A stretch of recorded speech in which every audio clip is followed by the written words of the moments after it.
Is this where the damn drumming and the music kicks in? Yeah.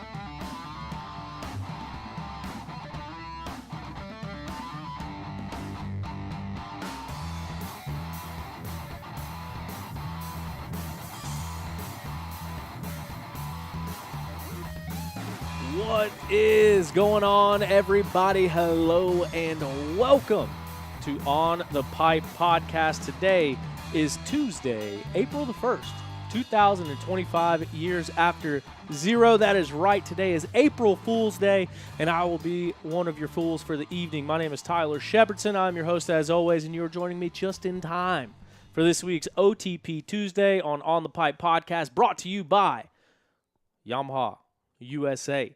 The best bikes on the market. I got to put some time in on my Yamaha over this past weekend at the Camp Coker GNCC. And bike was awesome. My back and myself was not so awesome. Had some stuff flare up. Hadn't slept in 3 days. Got a pinched nerve. But you know what? We made it happen. We didn't get there till Sunday morning. So we figured out the track. Part of figuring out the track, we went out and did the first ever WXC race recap. That is our first ever. For anyone that's sensitive out there and listening, I'm not saying I'm the first one to film the girls racing, but it was the first time we put the full highlight out on our YouTube channel. Great feedback. And one thing that I did not notice is how much lappers those girls have to deal with. And I forgot to stop the intro again. So sorry. I got my in and outs messed up, but we should be good to go now. So sorry about that, but we are here. We are happy to be in your life on a Tuesday. We're going to welcome in our good friends of the program. We got the dream team, the whole crew, Big Tom and Big Rig Craig in here with us tonight. What's going on? What's up? Yo. The good thing about this being delayed is it's presented a little bit of time for a few pre-show beers. Craig's nursing his. Brother, I got two. You got one. So lay down somewhere. Once again, everyone, and they have been here for like an hour now, brother, and we did run into some some technical difficulties, but we got it all dialed in now. Should be anyway. How was y'all's weekend out at the Camp Coker GNCC? Craig raced, Tom pitted, ran around, limped around, and held up pit boards for all sorts of people. How was your weekends? Still in the injured reserve. Still can't hit a first turn to save my life. Other than that, all good? Yeah, it was a good time. Got down on Friday night. Got a little reckless Friday night. Got a little reckless Saturday night. Did some, may or may not have done some track previewing. Caught a big-ass frog. Dude. Dustin Simpson caught a frog. I swear to God, I think it was this big. Did you kiss it and see if it turned into your Prince Charming? Nah, I should have, though. Nah, that'd be a dude, wouldn't it? Well, maybe Prince Charming. Maybe it was a female frog, be a Princess Charming. I don't think it was. It was good. Yeah, it was a good time, man. All right, we're going to get into all the action. Before we do that, though, we do want to, just like we do every single week, we're going to dig up results, courtesy of Dimmer's Precision Grading. Craig, you usually have your DPG shirt on. You don't have it on today. Did you do that last week? Digging Digging up the results from Dimmer's. It's getting warm, dude. Now I just have rabies. I don't know what to tell you. That's true. Hey, Tom, I made that shirt. Hell yeah. H&G Acres, man. They got a whole farm up there in Denver. Shout out, Steven. Hope you heal up soon. Hey, no surgery. Yeah. Canceled it. I did see that. Hell yeah. So anyway, back to digging up results. Let's dig them up. I guess we could have brought them up on your computer so people could see them as we dig up the results. But as we do it, we got that capabilities. Now what are we starting with? Show all. We'll start at the top. We'll go with the overall for the afternoon race. But Dimmer's Precision Grading is a full-service grading company and land clearing, excavation, all sorts of stuff in the greater Charlotte area. So if you're in the Carolinas and you got a job, big or small, you need a driveway put in, you want to build a pad for your shed, or You're running a multi-million-dollar construction company, and you need someone to go in and clear the whole thing. DPG can do it. DimmersPrecisionGrading.com or on the socials at Dimmers Precision Grading. They got very good social media, if I do say so myself. But they are going to help us tonight as we dig up some results out here at the Camp Coker GNCC. Obviously, taking the win over the weekend is Benjamin Kelly. It is Ben's second win in the XC1 class of the season, but the first time he did it, he was 4th place overall. That is because the entire XC2 row decided to take over the overall in the mud down at Big Buck in Union, South Carolina. So Ben now extends his overall points lead and gets his second XC2 win of the year. XC1. Do you know why there was not a white plate in XC2 this weekend? There was not a white plate in XC2 this weekend because, wait, in XC2? Nope. Grant did have a green plate. Green. I thought you Gus's were was green. T-Rex's was green. Yeah. I thought you were going to say a white plate in the XC1 class, and then I was going to say is because There was. yeah, but the overall points leader going into this weekend was Grant Davis. Was it? Yeah. I tried to look that up, but you couldn't see it on. Obviously, after the race, you couldn't see it because of the results. But I'm almost certain that the points leader for the overall going into the weekend was Grant Davis.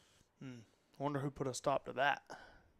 Oh. Because T-Rex ran the white plate in Florida. But now that I wonder if because now we're in this time where there's so much stuff going on as far as XC2, XC1 going off the overall, XC2 going off class points, but surely with the way that Grant's been riding this year, there wasn't a way where he led the overall in not his own class, I wouldn't think. Well, he did have one bad race, didn't he? He blew up at Talladega. So maybe he wasn't the XC1 or XC2 points leader. He still finished. I've confused myself. I thought Talladega was where you got the video no, he of him. won. Yeah, he won. Yeah. Wasn't he third overall? Yeah. But he was in the overall, and he had bike issues on the last lap. That's what I was thinking. Yep. He didn't get the overall win, even though he was physically out front. Yep. And Stu was able to. Okay. All right. See, look. Got to knock the rust off. We got to get back into it. These races, they happen a lot. They happen every weekend, and sometimes I get confused. Bill Davis, Grant's dad, did mess with me pretty good at the race this weekend because of the predictions. Wondering why I don't put his boy up in the top. No, he's just messing with me. Good dude, good family, good riding by Grant Davis. But Hey, Bush Light Bill. back to our results. Ben Kelly took the overall win. Liam Draper, who led a bunch of the races this past weekend, ended up settling for the number 2 spot. And that was a battle that came down to the wire, too. And both of those dudes were getting pit boards throughout the rest of the race, basically saying, hey, XC2 is there. Grant is coming. You guys got to go. And even Ben, at his post-race interview with Racer TV, he even said that if he wasn't in that battle with Liam and had them two pushing each other, he's not quite sure that, or he was just saying that maybe Grant could have crept into that. So the level that Ben and Liam were both riding to, I think helped them push that time adjustment up to get those 1 and 2 spots.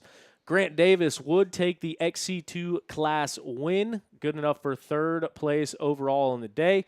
And then Stu Baylor would be 3rd place in the XC1 class on the podium, but 4th place overall. And keep in mind, those XC1 points are scored off of the overall, so valuable points there between 3rd and 4th. But Stu, being sick all week, coming into the weekend, not sure how his body would respond to it, ends up going out there and gets a podium in class, 4th place overall.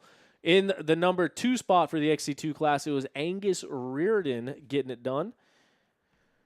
5th place overall for Gus on the day. They came in wheel to wheel with Cody Barnes right behind him for 6th overall, 3rd place in the XC2 class. We'll go ahead and run down just the top 10 overall. Mike Wachowski, your 7th place finisher. Caleb Russell, who spent some time up at the front, ends up finishing in the number 8 spot and read his Instagram post today. He said that is not going to cut it. So look forward to see how he responds to that. Josh Toth got buried in the back early on, was able to pick his way back up through the field, finished 9th place overall. And Jason Tino put in a solid ride this weekend. He would ride himself all the way up into a top 10 position there in the XC2 class. Our top amateurs of the weekend, JoJo Cunningham does it once again on that Honda machine. He goes out there, grabs the 250A win, good enough for the top amateur honors of the weekend. Lane Whitmer would end the day in the number 2 spot, and Hunter Smith would round out your overall top amateur podium. They're all 3 doing that from the 250A class. And, yeah. Craig, if you want to go into XC3 and read those results off, if you don't mind, if we can find them here. I'm getting a phone call. Might be important. Hell yeah. Where are we at here? Hey, I'm live right now. Tom, you want to help me out? You got the computer here. We're looking for XC3. Where they at? Where they at? Where they at? Oh, they're on down here. XC3. Huck Jenkins. James Jenkins. Can we talk about National Enduro? Did he win? How do we know if he won? Here, brother. I got a whole ass cell phone in my hand. Here. No, he was. We don't know what we're doing. I'm clicked on it. I'm clicking on it. We're waiting. It's going slow. T-Shep threw us for a loop here, Craig. Oh yeah. James Jenkins. We got Huck Jenkins. They may or may not be brothers. They're both. I'm assuming both from Missouri. House Springs, Missouri. That's a long way to Camp Coker, isn't it, Craig? Yeah, brother. That's. Shoo! Hey, you That's guys a letting haul. this thing go to hell in a ham? Oh yeah, Brother, we didn't have anything pulled up. We didn't know. We're shitting the bed. Beaver Dam, Kentucky on a beta. Riley? How you say Riley that? Messer. Riley Messer. Jason T. Crawford. Wonder if he's related to Lavelle Crawford. He's a big Lavelle Crawford is a big Paula Dean fan. You know what I'm talking about. Anybody know? Yeah, we're making shit up now. Then number 5 would be Tyler Shields. So did we get through XC3 podium? Yeah. Yeah. We just We went top 5, brother. Gave everybody a little bit We talked about the twins running 1 and 2, baby. All right, we got breaking news. We will be joined in just a few moments by a very special guest. And also breaking news, we are going to do a second program this week. So tomorrow, I think it's going to have to be tomorrow.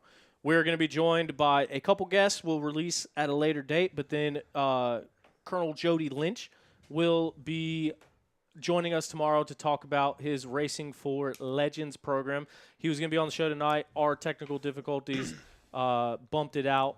That being said, I don't know. This is hard to do live. All right. He's got something to talk about. He sounded amped up. So, Can we ask him about what's in our notes too? yes. Yes. That is why I stepped out. I asked him if we could talk about that. Looking at our WXC class podium, it was a crazy race for the WXC ladies as well. As you can see on the OTP YouTube channel, you can check out the whole race. Corey Steed was able to make a last couple mile pass over Rachel Archer to take the win at Camp Coker. Rachel Archer would be in the number 2 spot, and Danielle McDonald, in her second race back since knee surgery, would end the day 3rd place overall and in the WXC class. Shelby Turner on her rear wheel in the number 4 spot. And that being said, we do have a couple of T's and P's to get to from this weekend. We all saw Thad Duvall, who was out in front, running a good race, riding like we've seen Thad Duvall ride in the past, putting on a charge. He ends up going down. Happened to be right next to where I was filming at. So ran over to Thad, helped him up. Obviously, little shaken up. You may have seen the clip of it in the highlight video this past weekend, but Thad ended up posting today on social media. He did actually break 3 vertebrae in his back, and I think actually fractured his hand as well. So huge bummer to see that. Just when things are back on track and going well for Thad, ends up going down hard. So T's and P's out to Thad Duvall. Man, it was cool to see him back up front. Ripping too. Yeah, he was rolling. Especially in like true fashion form too, like to get the shots of like him and Caleb like pushing each other, and then him getting past and going up to the front. And man, I was talking to Thad's dad, Chad. Chatty Daddy. Say that 10 times fast. But yeah, just pumped on the day and like kind of like not getting ahead of it. Like, hey, let's just finish where we're at. But yeah, super bummed to see that. Thad, always been one of my favorite guys out there. So super bummed for that to happen the way it did. So T's and P's out to Thad Duvall. Johnny Gerard ended up having a big crash. I think they got him pulling off the track on the Racer TV live stream. So unfortunate to see Johnny Gerard go down. Haven't seen an update from him. Just looking around and seeing the thing, seeing the broadcast. I can't multitask. It appears to be a head injury for Johnny Gerard, so we hope that he can get healed up and ready to go racing again. But bummer for him with a bad race of his own coming in. Obviously, the points matter. You can't win it in the first few rounds, but you can put yourself in a bad position. So no doubt it had to be something big for Johnny Gerard to make the decision to choose the safety over the points in the race as he ended his day early. And then Brandy Richards, also major T's and P's out to Brandy Richards. Brandy Richards, one of the most accomplished women in ISD history, especially for the American side. Been impressive with what she's doing. She actually split wins with the champion at GNCC, Rachel Archer, last year, and ended up coming in second place in the championship. She clicked off a win this year, and she was out in front by about 45 seconds, I think, this past weekend. She ended up going down. She posted today that broke her femur, and if I'm not mistaken, a couple ribs and a punctured lung as well. So that sucks. Major bummer for Brandy. I know she had a bad crash a couple years ago and took some time to heal back from that, and then came out in the last couple years, has joined us out here on the East Coast. So training at Club MX with the rest of the KTM group, and just a bummer to see so many riders go down, but then also championship contenders going down. Yeah, it sucks. She was rolling. She was walking the dog on them. Well, you didn't see it. You were racing. No, I was getting the dog walked on me. I think Rick hit his head too, limped it in. So yeah, big Rick Russell's feeling all right. I was gonna say Ricky Russell as well, but he ended up finishing the race, didn't he? Yeah, just hit the noggin. Yeah, limped her in on the brand new Triumph 450. Yeah, thanks. First one I've ever seen, and I didn't even know that I saw it while I was looking at it. Thing's nasty. All right, I guess. Might as well. Oh man, I got to do this, don't I? Might as well. Is he ready? Get into it. Yeah, we're gonna have to audio him. Huh? We're gonna have to FaceTime audio. How do I do that? You should be able to go to new FaceTime, and then type in his name, and then just click the little phone button. Stu apparently has something to talk about, so we're going to talk about it with him. We broke some news about Stu this past week, and I asked him if we could talk about it, and I believe that we can talk about it. And we will see what all he has to say coming off of his weekend. I think it's calling. It is calling. All right. He is currently driving, so he said he couldn't join us on video, doing the responsible thing. Shit. Not FaceTiming and driving. But hopefully we'll well, he ain't FaceTime audio and driving either, evidently. I don't think he's going to know what to do with me and Craig on the phone. He's immediately going to start talking shit to me. Well, he didn't answer, so I'm sure he'll call me in. We'll have to hang up that call and call him back on there and get it dialed in. But let's talk about the weekend. Looking at the future, courtesy of Zach Tussell with Raymond James Financial. What is his? What was his overall? We'll pull it up. We'll look that up. Zach Tussell. Oh, like 77th. Is both a racer and a financial advisor that helps his clients win when it comes to retirement and financial planning. He does not help you win. That is because he's probably faster than you, unless you're one of 76 people that was faster than him. 9th in Open A and 77th overall. 77th overall. But for Zach Tussell. Finish your read or whatever you got for Zach. But I got something I want to talk about another tussle. All right. Because someone got in a tussle out there. Oh actually talked to Zach Tussell earlier on the phone to hear about his race. I think he's a little sore today. beaten everybody but 76 people. So, like I said, he's in this. He's one of us. He's a good buddy. His office is actually right down the street from here.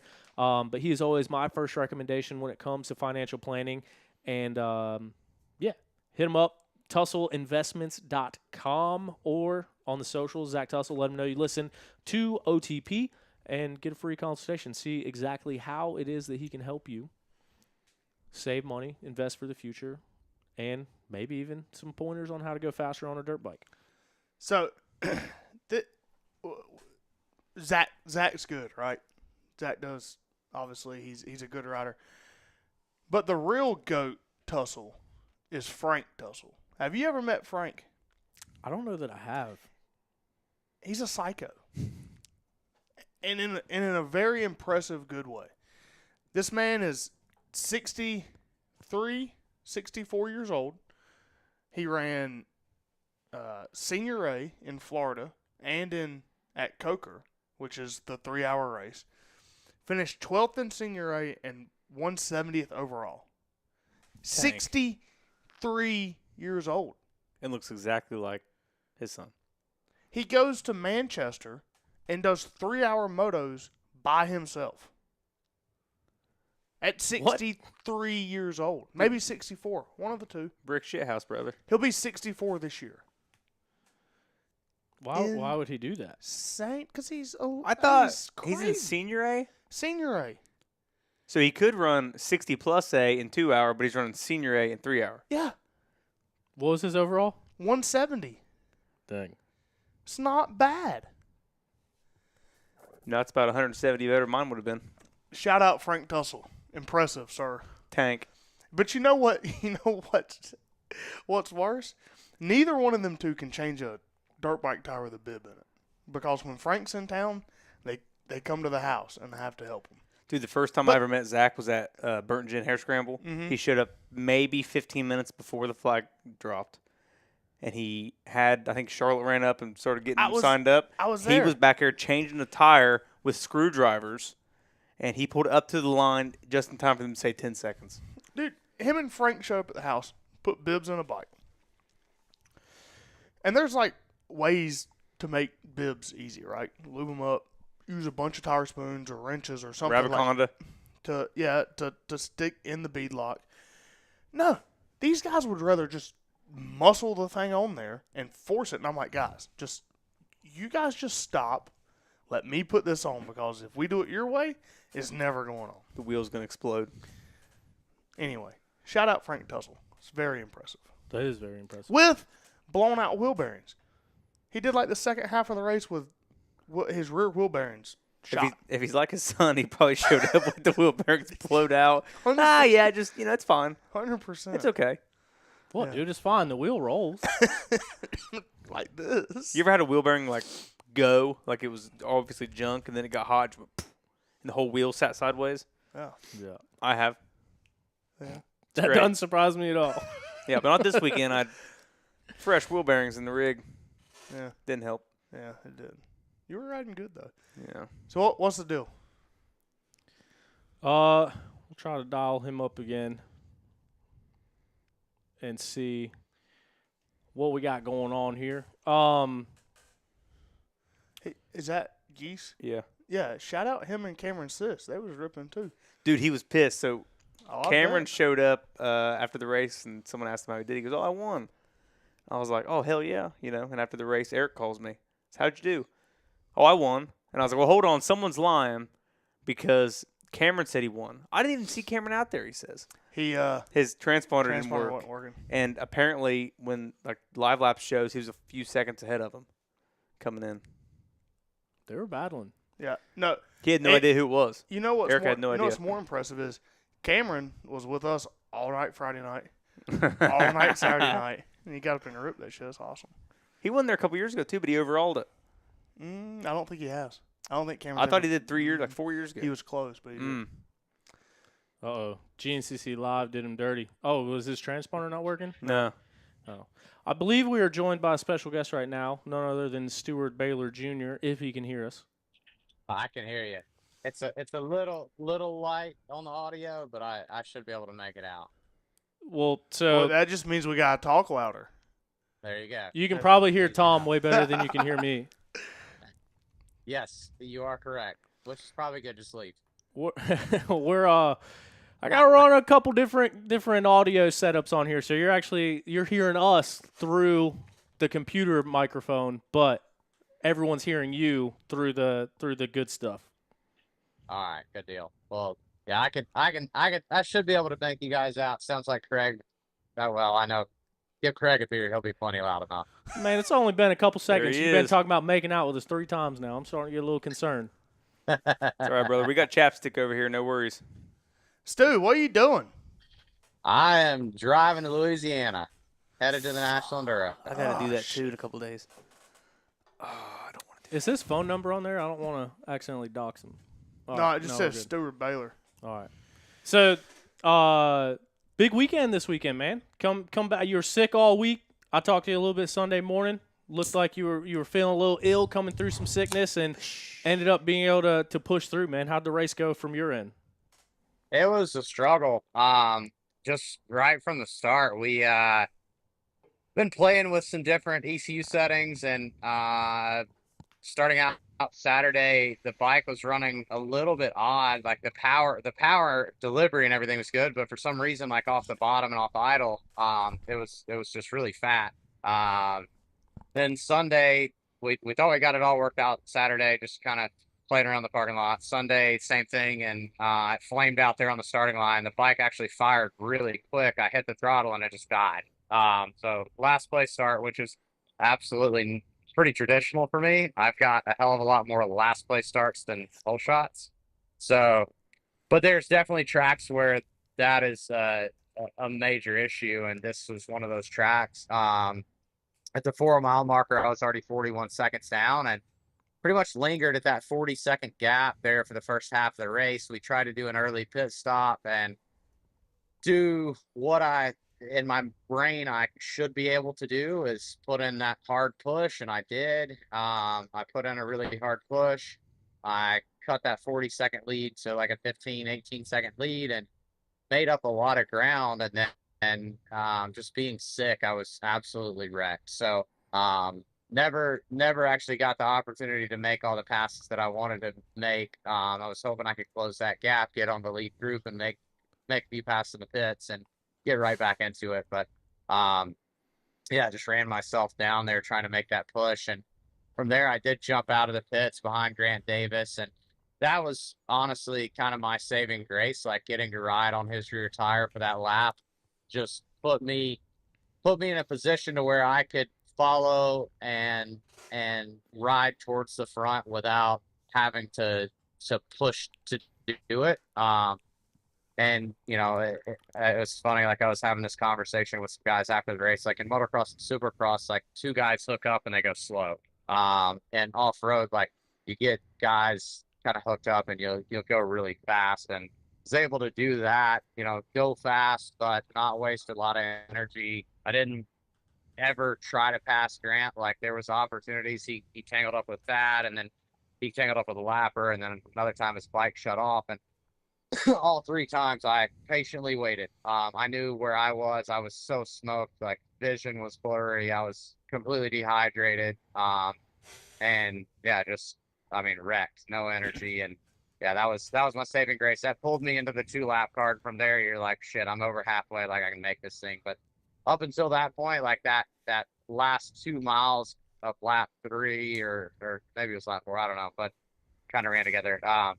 Last couple of miles of lap 3, I had pushed so hard that I was like questioning whether I was going to be able to finish the race. And yeah, just looking up with Grant there gave me the opportunity to ride easy and you know, pull in a podium. But definitely, like all things considered, like I'm happy with it. But I'm still bummed, like, to come into that event sick. I felt like I was really prepared for that race. We've definitely had our fair share of frustration the last couple of rounds, just trying to sort the bike out, or the first couple of rounds, I guess I'd say. Since then, you know, Talladega obviously went well, and I think we got the bike sorted out. For the sand, you know, we definitely had some problems in Florida, and that was the big thing. We were working bugs out, and I felt like we had everything ready to go. And then, yeah, I got sick last week, and I was just, I mean, I was down and out. Like even the day of the race, like I went out and I pedaled the majority of the track there that morning, and I was so tired. I came back at 10:30 and went to sleep, and I slept until the horn blew. I was just not in it, but yeah, like I say, all things considered, it's really good. But did a lot of different things. Tried a stem cell IV with Doc Tanner. I know like a lot of the stuff that I tried the week prior to the event, like I'm sure something worked to get me through it, but it was still a frustrating day.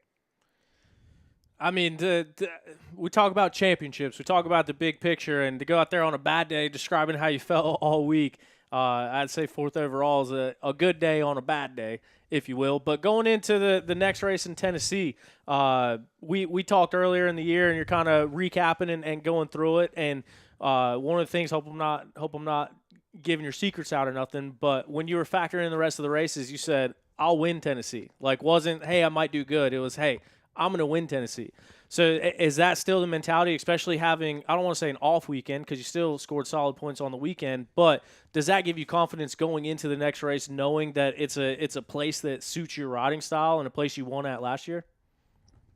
Yeah, definitely. I mean, that track for sure suits my riding style. It's another tough track to pass on. Like, honestly, the GNCCs, the way that they've been stringing up the courses makes it tough to pass up just about any of them. But it does provide a couple passing opportunities because it's a newer venue. Also, with it being a newer venue, like I feel that I adapt to new trail very well, where other guys almost have to know it. And I said it there at Talladega when they asked who would win Talladega. I said, you know, if you really want the genuine answer, I said I will. You know, I not to be arrogant, but I know what I'm capable of, and newer venues suit me. 3 years from now, that venue probably will not suit me anymore. But you look back at the Boy Scout camp, obviously 2000, I think it was 2018-19, first time we ran it. I led all day till a mile from the finish. Should have won that event.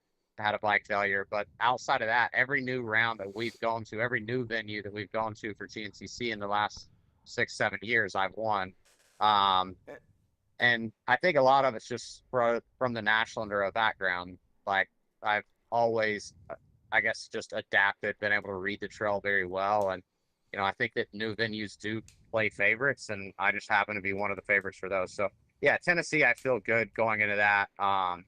You know, mainly just because of the circumstances, not, you know, again, it's not to be an arrogant way. Like there's weekends that you'd bet on yourself, and that's one that I would. So, the track suits the style, and, you know, looking beyond that, like the next couple of rounds are some of my favorite rounds, some of the better rounds that I have ridden in the past.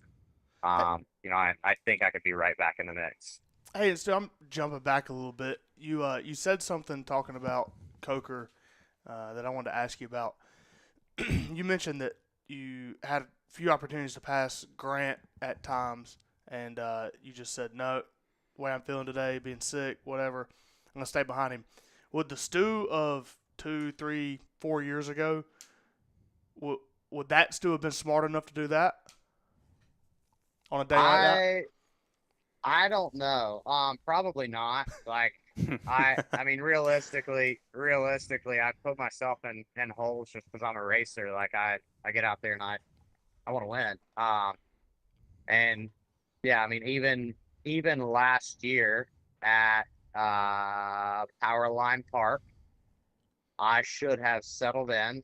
I was sick, and I didn't, and it took me from being in the podium group to being, I think, maybe 15th, 16th overall and barely finishing the race. You know, we had other stuff. I had a bike issue too that day, but like majority of it was the bike issue. It was me. I was sick. I was off. I was not riding good. It was a piss poor performance because I wasn't smart enough to think big picture. Like, hey, we've got to make this work. I just kept trying to go to the front. Stu, it's been a couple years since I've raced Coker, so how do you think that place has changed since they originally came out? Was it 2016, I guess? That's the first year? Yeah. So 15, 16? it's like, it kind of reminds me of the Steel Creek of the Sand, because they have basically just continued to doze the exact same path. The only new trail that they put in is so tight that there's literally 0 passing lines or opportunities. So you're on a skid steer wide trail that gets absolutely rough, rougher than anything else. All of the lines that could possibly happen, they string off. So it's How frustrating is very that for you different. guys?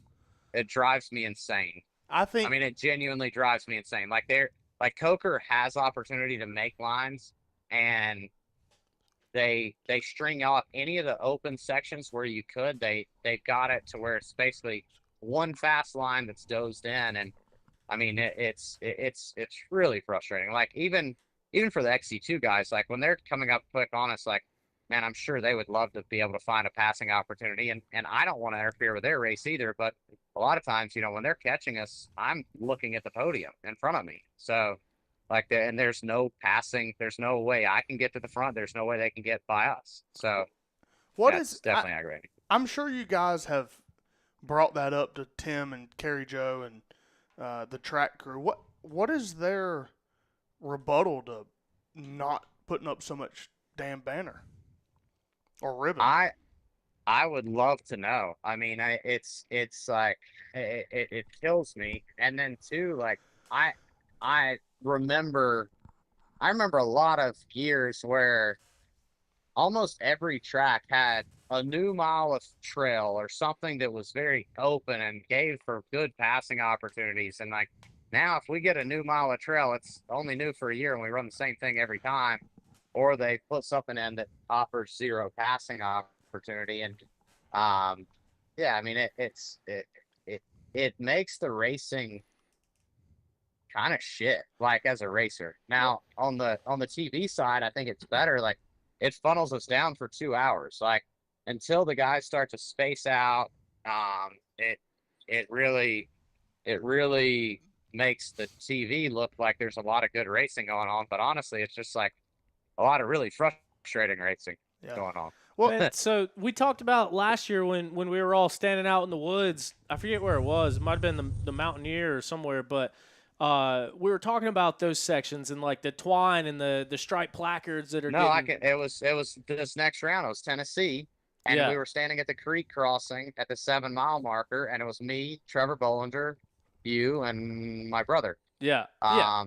And Yep. a very productive conversation about it. But like one of the things that we spoke about was like one of the main people that was saying that it needed to change was Caleb, which last year was a trainer in that role, and now he's back out on the track. His brother-in-law, Lane Michael, is one of the sweep riders and kind of helping out, track marshal, if you will. So, I mean, with more racers getting involved and you guys bringing it up, and I'm sure it was talked about at the rules meeting, like, well, I guess what I'm trying to get at is why do you think there hasn't been a change in that to open it up and allow for more passing and more racing? I really don't know. It's kind of mind blowing. Like again, Coker's one of those places that is tough to pass anyway. So like I guess I can't harp on that too much. But half the track at Big Buck I think was good. Like I talked to Lane a bit about it. And Lane I think is getting a kind of getting a grasp for all new things, and all things considered, it's a big difference in being the racer and being the guy that's going to go out there and alter the course. But it's not his job to go put the string up. And I think if it was, he would, and he spent the time, let's say walking that string out, he would probably see a line and say, oh yeah, like I remember this line from, whenever. Like, but all of the sidelines, all of the opportunities that we have to pass are pretty much gone. I mean, there was a spot this weekend where I was stuck behind a lapper for, God, probably 30 or 45 seconds on the last lap. And in that 30 or 45 seconds, this guy probably cost me 10 to 15 seconds. He was going so slow. I didn't have any opportunity to pass. And like, I feel so we were sorry going, for that Kawasaki. I feel sorry It for the was- lapper. Jesus Christ. it was Craig for sure. But I mean, I was literally yelling like, dude, get the fuck out of my way. This is how I feed my family. Like, move. You are costing me. Like, I mean, I swear I had a full yelling conversation. It's like, which he didn't get. He didn't budge. And I get, like, there's certain people that they line up and race and they don't realize that that's how we feed our families and they don't respect it enough to move. And that's fine. Like, they have every right to be out there, and I get it. I've heard their side of the argument too. Like, hey, you know, I signed up the same way you did, and I understand that. But if you're in our race, like, this is where we make our living.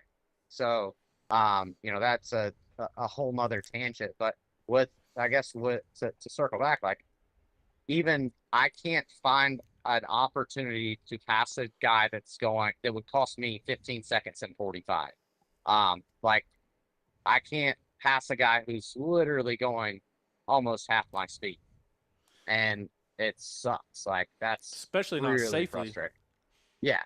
What? I mean, yeah, there was an opportunity that I could have slammed him in the back tire, put him over the back of a hairpin, and both our bikes got tangled together, and, you know. And that's what happened to me this weekend, getting tangled up. Just you start in Sportsman A and you catch whoever that 200C schoolboy or whoever it is on the second lap. Well, third lap, we're 300 riders deep, and people are just hitting each other. And that's what happened to me immediately getting into traffic. So I understand. Hey, your WXC rider had no problem with it.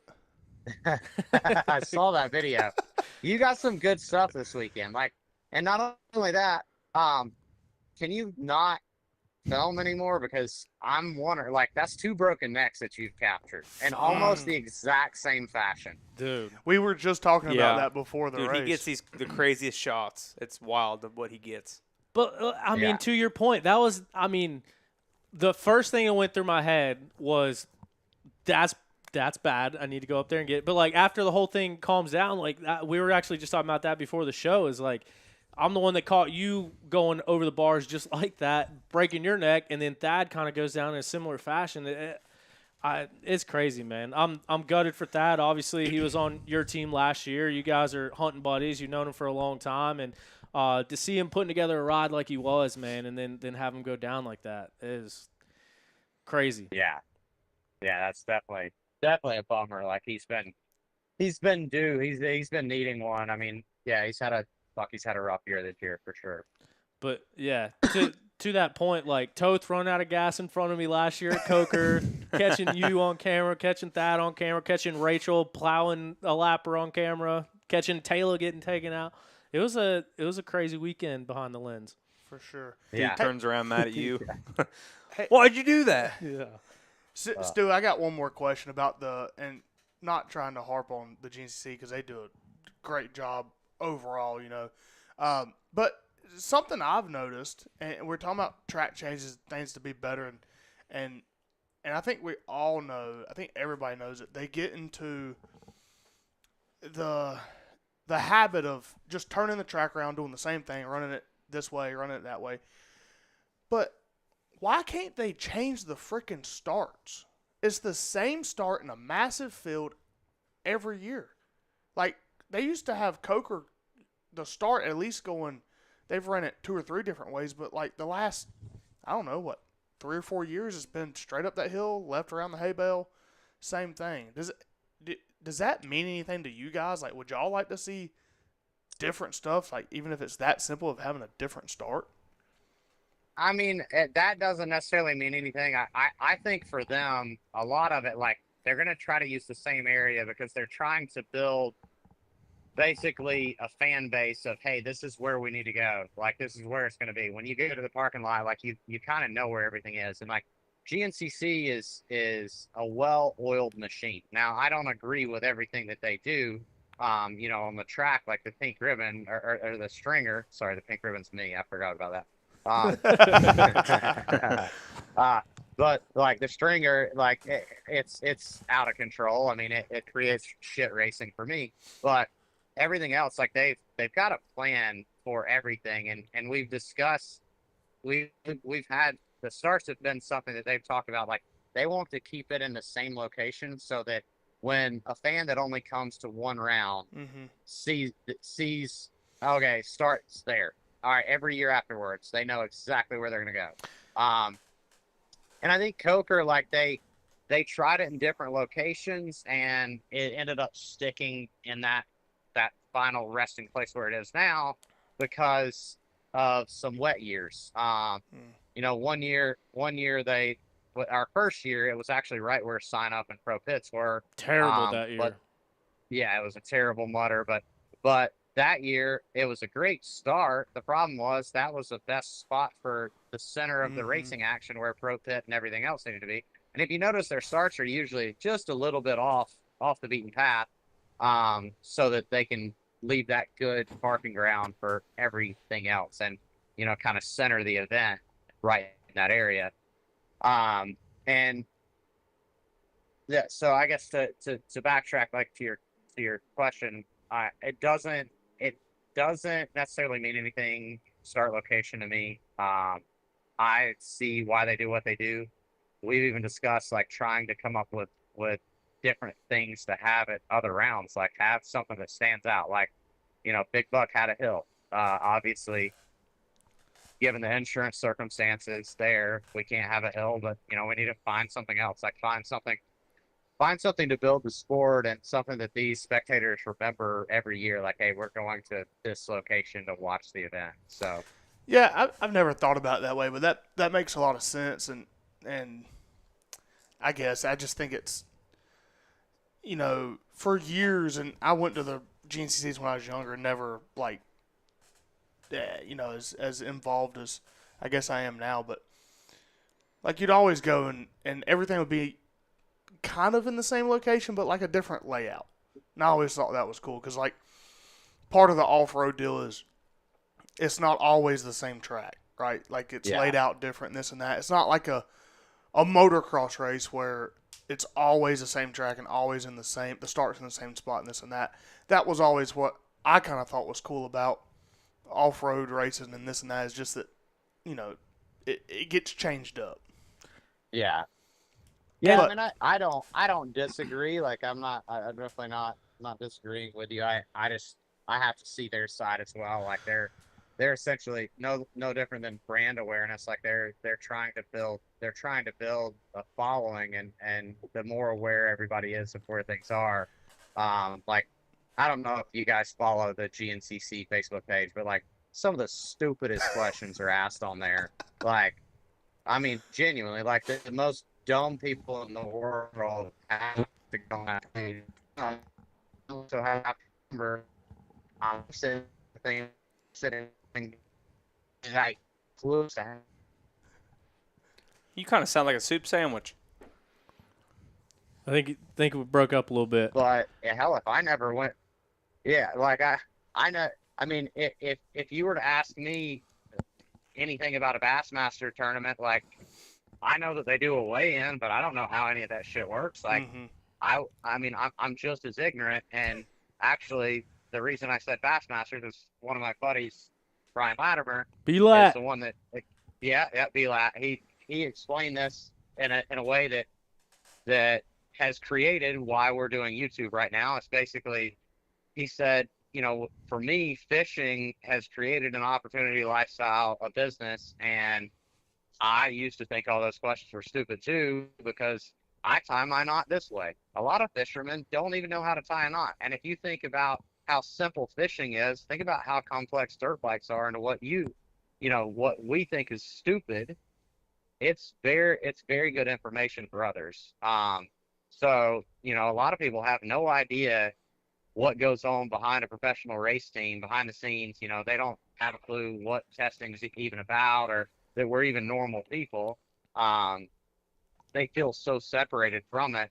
And again, a lot of it is hell, we're all guilty of it. So I think that these people are ignorant when I read these comments, and I have to remember, like what B-Lat said, like you think that that's dumb. You should realize that people can't tie a knot to tie a fishing lure on. Like, it's not that they're dumb, they just have no clue, and they're fans of the sport, which is what pays our bills. So at the end of the day, like we've got to, and GNCC's really good at this, we've got to be able to kind of welcome in with open arms, and, you know, leaving the start in the same spot, or making sure that all those banners are set up when you're entering the track, and that little pamphlet that we all throw away and never read, like, to us it means nothing, but to somebody who's never been there, like, they're just building a brand, and like I say, GNCC's phenomenal at that.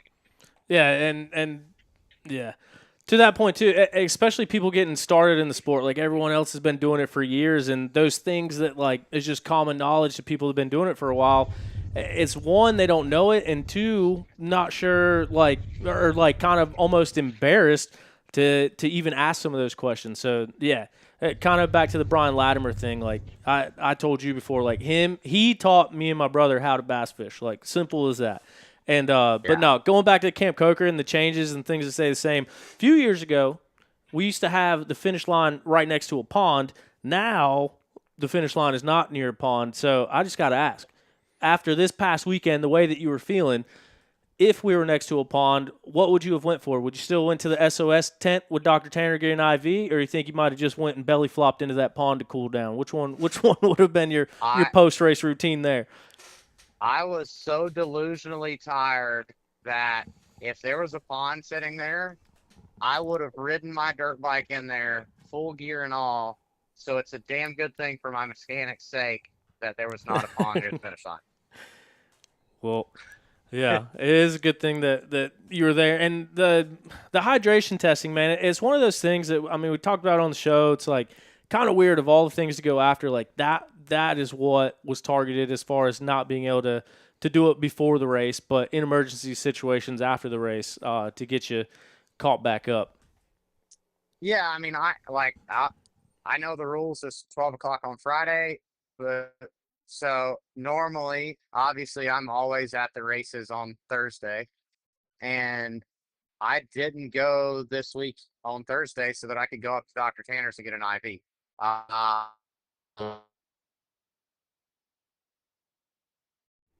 I got my IV on Thursday, and then I think I definitely could have used one preventatively prior to the event, and I do think that, I mean, me personally, I do think that is I hate to say ignorant, but it's a very ignorant rule. You know, from a medical standpoint, you know, like, obviously, I know Tyler, you know, and some people know, but I am a board member of the SOS Medical Foundation. The SOS Medical Foundation was essentially started the day that I broke my neck, and we realized the lack of health care at the track. You know, not that anybody's at fault, but it could be much better. So that was where Dr. Tanner saw what happened, saw the healthcare provided, and realized that something needed to change.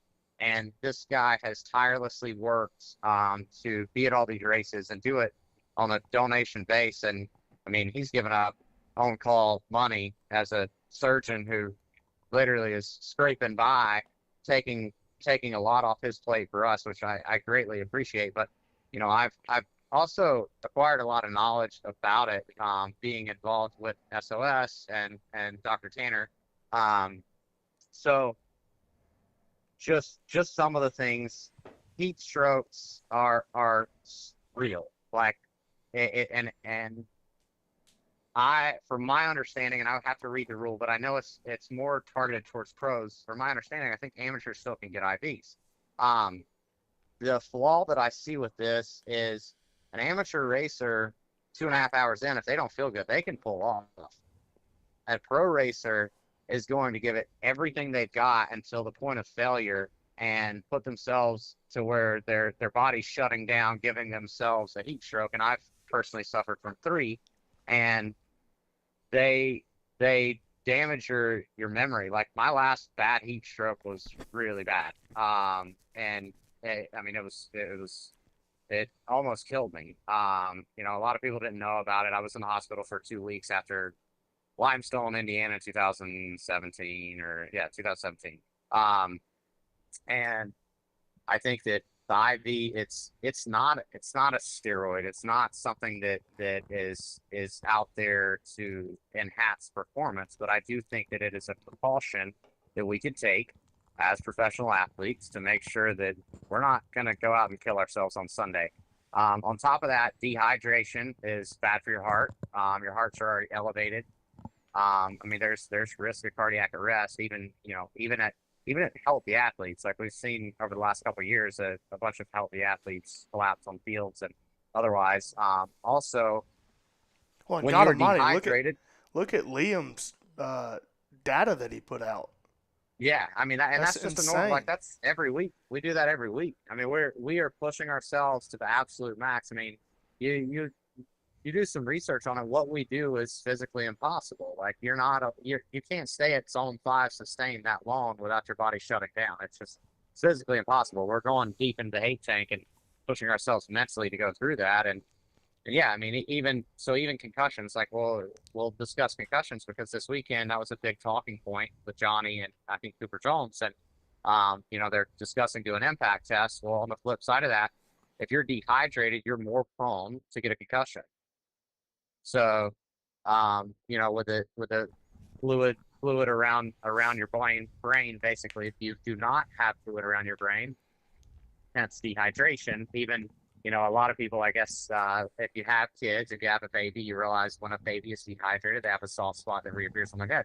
Same thing happens in adults. When we're dehydrated, we have a gap between basically our brain and the skull. You are twice as prone to get a concussion. It happens twice as easy. So lack of fluid, it's just the nature of the beast in our sport.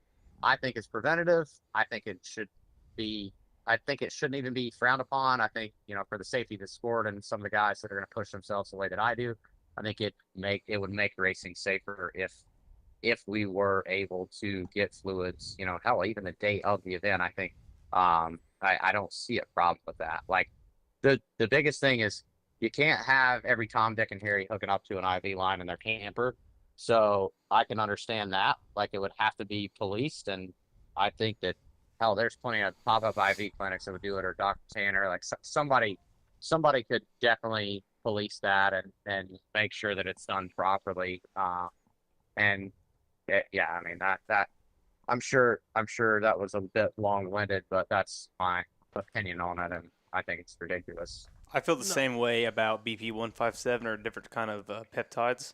Like some sports, like I believe the UFC, they're kind of against fighters using peptides after the fights, just for healing process. And I just same thing you're just saying about staying hydrated before the race. Make sure your body's prepared for it. Certain sports are looking at peptides and stuff like that the incorrect way, I think. Like, I think that should all be available for athletes. And that's what I was going to bring up, too. When you look at, like, performance-enhancing drugs and the things behind it, like things that WADA and USADA and all them are testing for, like, hydration testing is not a performance-enhancing substance. It's not going to help your body heal quicker. It's not going to give you an unfair advantage. The only thing that hydration can do is keep you safer. Like you mentioned with the concussions and with the hydration and with the heat stroke, like, racing for 3 hours at that heart rate is not something normal. Like, that's not, your body's not supposed to be able to sustain that heart rate for that long. And one of the biggest things for me as far as that whole thing goes is, like, when you look at safety, I don't see any other way that, like, why – sorry, there's a lot going on here right now. But the hydration, it only leads to good. You know what I mean? It keeps you hydrated. It keeps your body functioning. It's allowing you to push your body to those limits for that long. And there's really not a downside. Like Craig mentioned the UFC, a lot of combat sports have banned the use of IV, and that's because of drastic weight cutting and people dehydrating themselves. And you saw fighters actually dying from dehydration from doing that. So they banned IV testing to discourage the massive weight cutting. Outside of that, there's nothing but positives that come from it. And in this sport, it's not like you guys are ever going to intentionally dehydrate yourself. And so that's why, like, the IV thing, at the moment it became a rule, I came on here and talked about it just because it's one of those things that doesn't make sense. It seems like it almost seems like it should be required, not banned. Yeah, I mean, again, I've done my research. Like I would say that I'm definitely more knowledgeable about it now, and a lot of it became because of my heat stroke. Like I was running 106 degrees temperature for almost a day. They put like 7 bags of fluid in me. My body was shutting down. I don't remember much for 2 weeks. I didn't crash. I didn't have a concussion. I didn't get injured. This was just a heat stroke, and heat strokes compound as well, no different than concussions. So, when you see somebody like myself who's had 2 or 3, like, that next one might be it. Like, that next one might make you brain dead, like, legitimately. So to me, it's ignorant to not have. Like, again, I hate to use that term, but I don't know a better term for it. I don't see why it was ever banned in the first place. Again, it's not performance enhancing drugs. Like, yeah, I see it as preventative measures for people who are going to push themselves past that limit. And I mean, let's be realistic. Like, there's probably only 30 guys that it would truly benefit. Like, most of these amateur riders are never going to dig that fucking deep. But every one of those pros is faced with a decision during that event to go as deep in the hate tank as they want. And I mean, literally put it all on the line. Like, dude, I was seeing spots the last lap. I was bouncing off of shit that I shouldn't have been bouncing off of. I was sitting down and didn't have the energy or ability to stand up, but I had my throttle and my clutch, and I had as much control as I needed to go through those trees. And I mean, that was a fast track. Like, you look at this weekend, if you actually took that tight section out where our average speed was like 8 miles an hour, we were doing like 35 mile an hour average this weekend around the entire course. Like, it was fast. It was dangerous, like extremely dangerous. And I did it with impaired vision. I do that every time I ride, brother. Get in line. Yeah. So me personally, I've had bags just from a concussion. I actually got in Steel Creek in 2014, and my right eye droops, and my right eye was drooping, and all I could see was eyelashes, and I knew I was right screwed there. Like I say, lap 3, like, I was done, and I couldn't see. And as the race wore on, I just got worse and worse. But I mean, this is how I provide. Like, I've got enough in my brain saying, you know what, I've got to do whatever it takes to get across that finish line. That's what we're going to do. And like I say, it's preventative measures for guys that are going to do that. And it might sound insane to a lot of people, but I can promise you that Johnny G is going to finish with a bone hanging out. And so is Ben Kelly. I mean, like, there's a list of guys that are going to push themselves past the point of no return and do it willingly. Yeah, absolutely. I mean, none of you guys have any quit in you. So, but yeah, so getting, I think we're all on the same page with that. Hopefully our thoughts got conveyed the way that we're trying to get them across. But yeah, hydration to me is from a safety standpoint, I think it can prevent a lot of unnecessary injuries that could come with heat-related stress. But moving past that, I want to get into the racing. We obviously did weekend review with Stu for a couple years, and it was a lot about your program, but it was also a lot about everyone else, like getting your perspective as a pro athlete. And now you go one step farther than that, actually 2 steps farther than that, and we're going to talk about the third step here in a minute. But as a team manager and a rider on the XC1 Pro Row, Rob Mitchell is here in the comments with us with Digital Off-Road. He brought up a really good question, and I'll pass it to Craig here to ask you your perspective on another situation going on on the front row. Yeah. All right. So obviously you had a lot of success on the Yamaha the few years you rode it, and obviously different chassis than what it is this year. But Caleb's not looking, 100%. Obviously he's been off, racing XC1 for the last couple of years, but looks like he has a couple issues. I know he had a couple wrecks over the off season and just not, maybe fading towards the end of the race. do you think it's bike issue, bike setup, him just not getting comfy, just from your experience with the Yamaha? And just one step past that too, like when you talked about switching to the Yamaha and the mass centralization, like you talked about how much different it is to set up and how much differently you have to kind of approach that situation.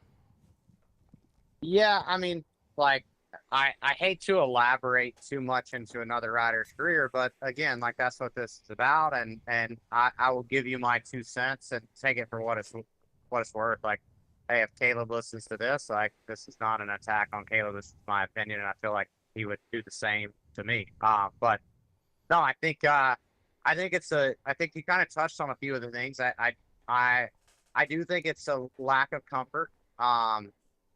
And you know, with comfort comes confidence. And I think that when I got behind Caleb this past weekend, he was not looking like he had much, I guess, gel with the bike.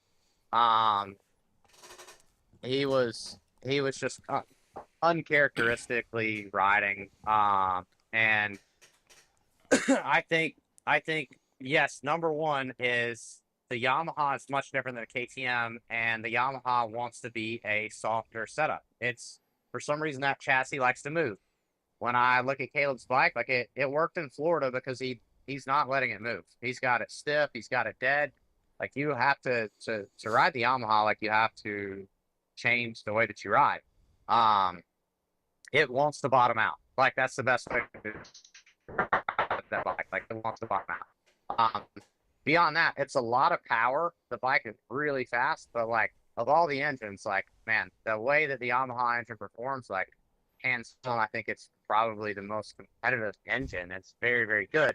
But if you're not comfortable in your setup, like, you're going to struggle with that. So I've heard rumors, and like, I don't know that there's anything solid behind this, but I heard that Caleb's like exploring possibly going to a 250.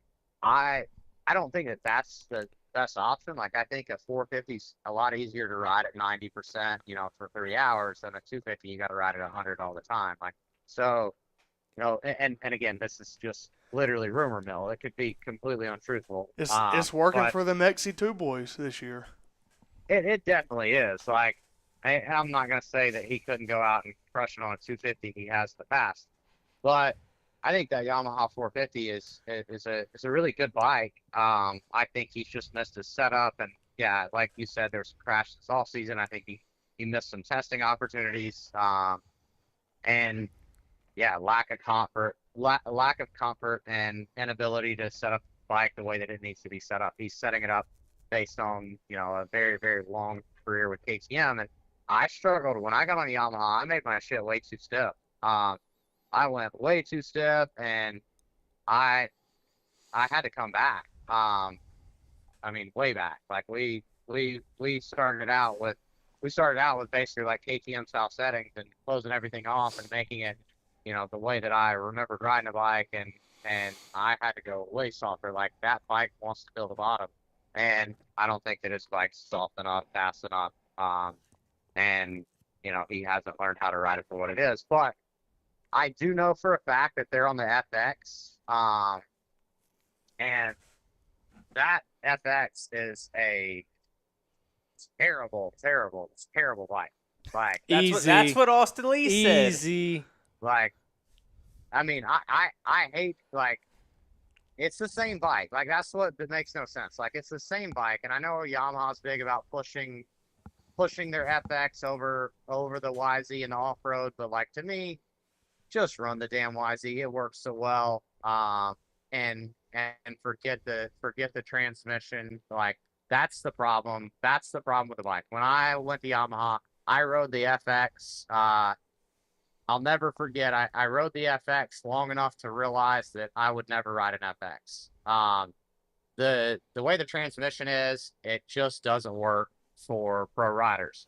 For trail riding, and for your average consumer, and being able to throw that thing in second gear and crawl up the side of a hill at Brown Mountain, it's a great transmission. But for what we're trying to do, we're racing with it. We're not trail riding. That bike is literally meant for the average XC consumer not for Caleb Russell. So I think that's a big piece. Like, just again, my opinion, and it may be worth nothing, but my opinion is that transmission is awful for what we're doing. And if he's on that transmission, I would say there's half the headache. Dude, side story. At the time, a young Connecticut native came down to race GNCCs in 2017 on a Yamaha. Don't know who he is, but he was telling me a side story about he came down here and was testing the 250S or 250FX 2017. I rode that bike. It was dog shit. Not that my opinion matters, but in 2017, the FX was not good. No. He came down. He brought his clapped out YZ125, but he was testing and racing some locals, just getting some time on the bike before the GNCC series. And his lap times were faster on his 05 YZ125.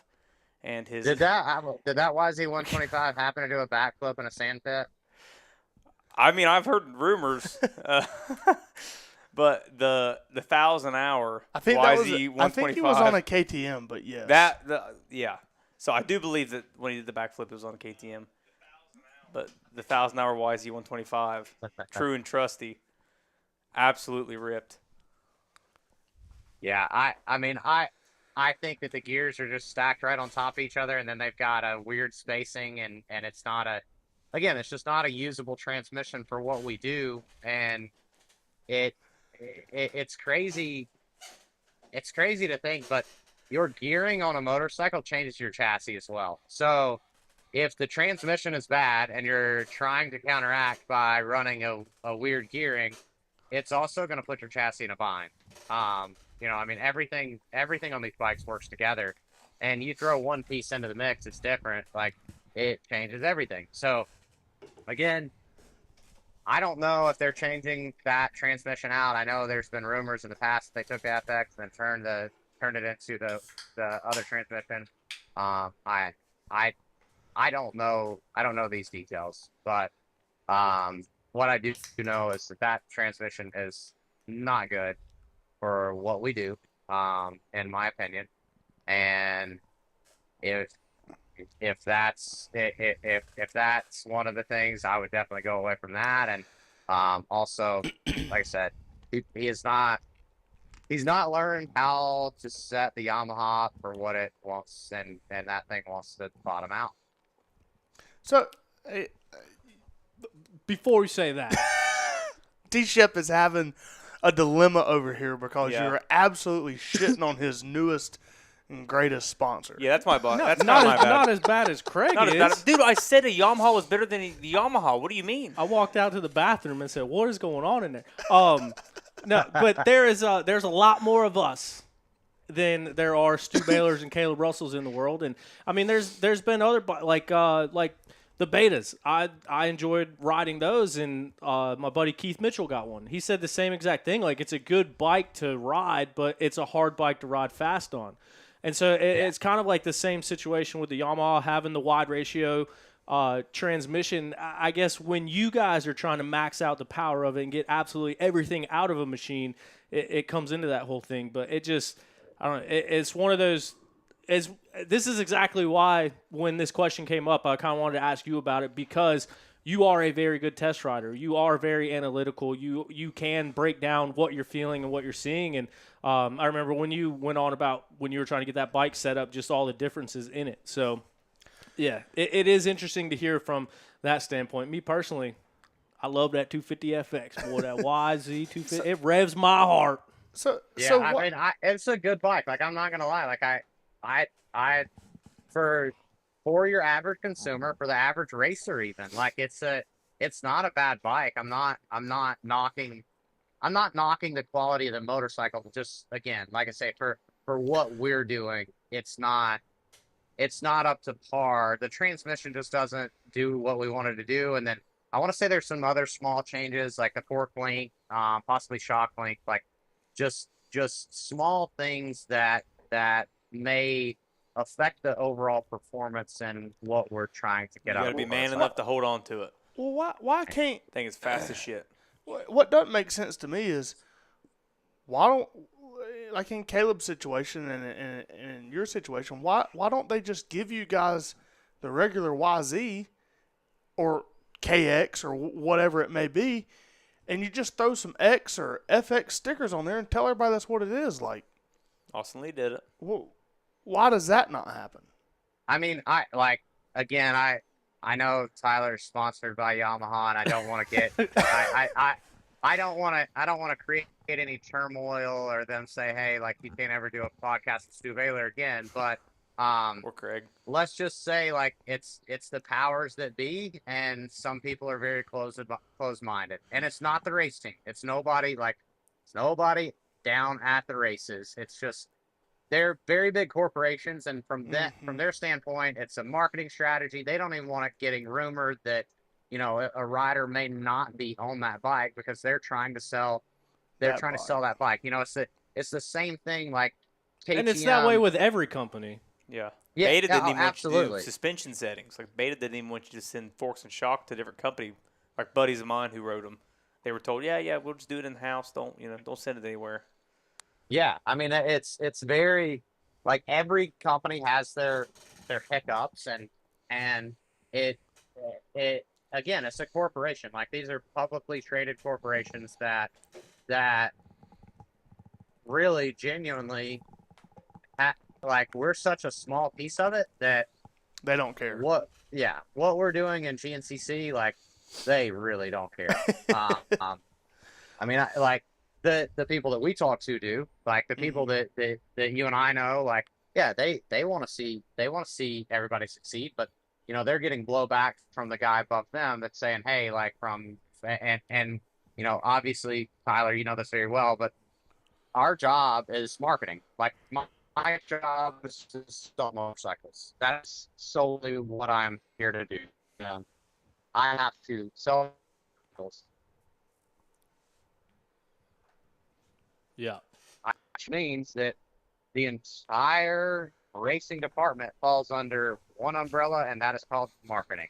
And usually, if you crawl to the top of that marketing umbrella, you realize that the person calling the shots doesn't know a damn thing about racing at all. They are simply looking at brand recognition and numbers, and they know how to get to where they want to go based on brand recognition and numbers, and they are simply just doing what they know and what they went to school for. So again, like, it's tough, and Yamaha was probably one of the more difficult companies, I think, to navigate because of that. Like, just, you know, based on my short time there and what I know about the company, I do think that it was a little more difficult. Just and again, it's not me knocking anything. It's just facts. Like, just my, again, opinions, and I may be a skewed thought, but that's just my opinion. Absolutely. I mean, at the end of the day, it's marketing. Yamaha is marketing the FX lineup for closed competition GNCC racing, just like KTM is marketing their XC models, and Kawasaki with the KXF or the X rather. Yeah, they want to sell those bikes for that kind of racing, so they want the riders at the top level to be representing those models that they're trying to sell for that. And I mean, it's as simple as that. That's how all the companies are going to be. But getting back to your team, obviously it's been a crazy year. You're the factory Kawasaki race team program now. Come out, Nick DeFeo lights the world on fire round one. Toth has had good rides this year. You come out, win Sumter. You got a race win under your belt this season, coming into the second round of National Enduro this coming weekend. What's it been like for the team this year as far as adding more pro riders to the lineup? And correct me if I'm wrong, but I believe we'll see your brother Grant making his debut for the Red Bear team this weekend, hopefully. But kind of just so far this season, what's the expectations versus reality been from your standpoint wearing the big hat under there?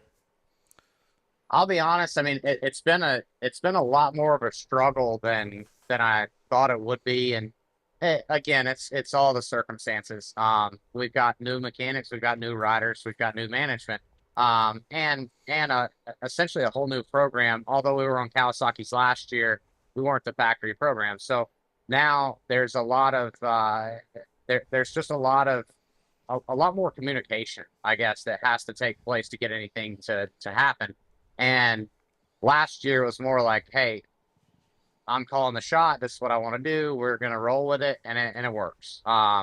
And this year I've had to try to step back and let others do that so that I could try to focus back in on racing, and that's honestly created a lot more stress on me. Not necessarily, not necessarily because people aren't doing their jobs per se, but more or less just because they're not doing it the exact way that I want it done. And not to micromanage, but like there's a reason that the Kawasaki factory team chose me. Like, I mean, genuinely, like, and I feel that I do things right, because of what I've seen in other programs, and I don't do it.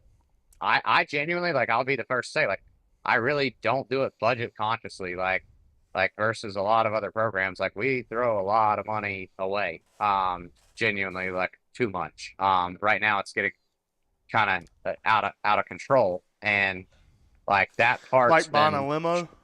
Easy, dude. Chill. yeah, Chill, dude. I do a lot of, yeah. No, I we mean, talked like, him down that night. It's fine. like I do a lot of dumb shit, but like I mean,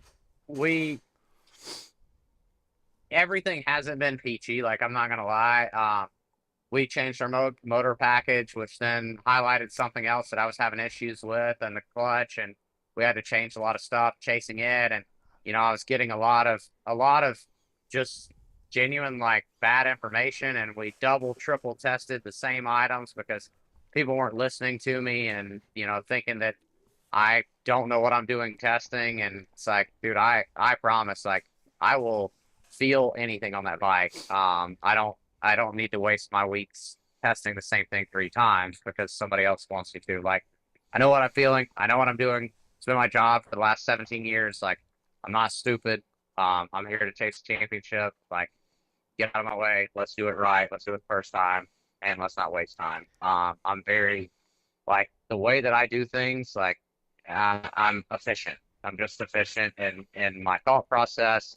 It's something Ricky, Russell, and I were talking about it actually with one of our mechanics a couple of weeks ago.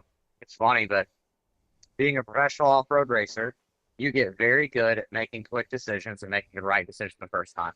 I think it's because we're put in a position where you have to be efficient and you have to make quick decisions. And Ricky and I were literally talking about, like, how stupid our minds are wired, that we will go to town a different way than we'll come home because we can always turn right on red, and that we know on average it's going to save you about 15 to 30 seconds going that way because you can always turn right on red. So I'll go into Greenwood on the north side of town and out of Greenwood on the south side of the town because it's faster. I don't have to wait for red lights on normal circumstances. Like, that is just the way that my mind is wired. So when I'm running this team, all I can think of is productivity, efficiency, doing things the right order so that we're not doing it twice. Also, like a lot of people know, I move dirt a lot on a dozer.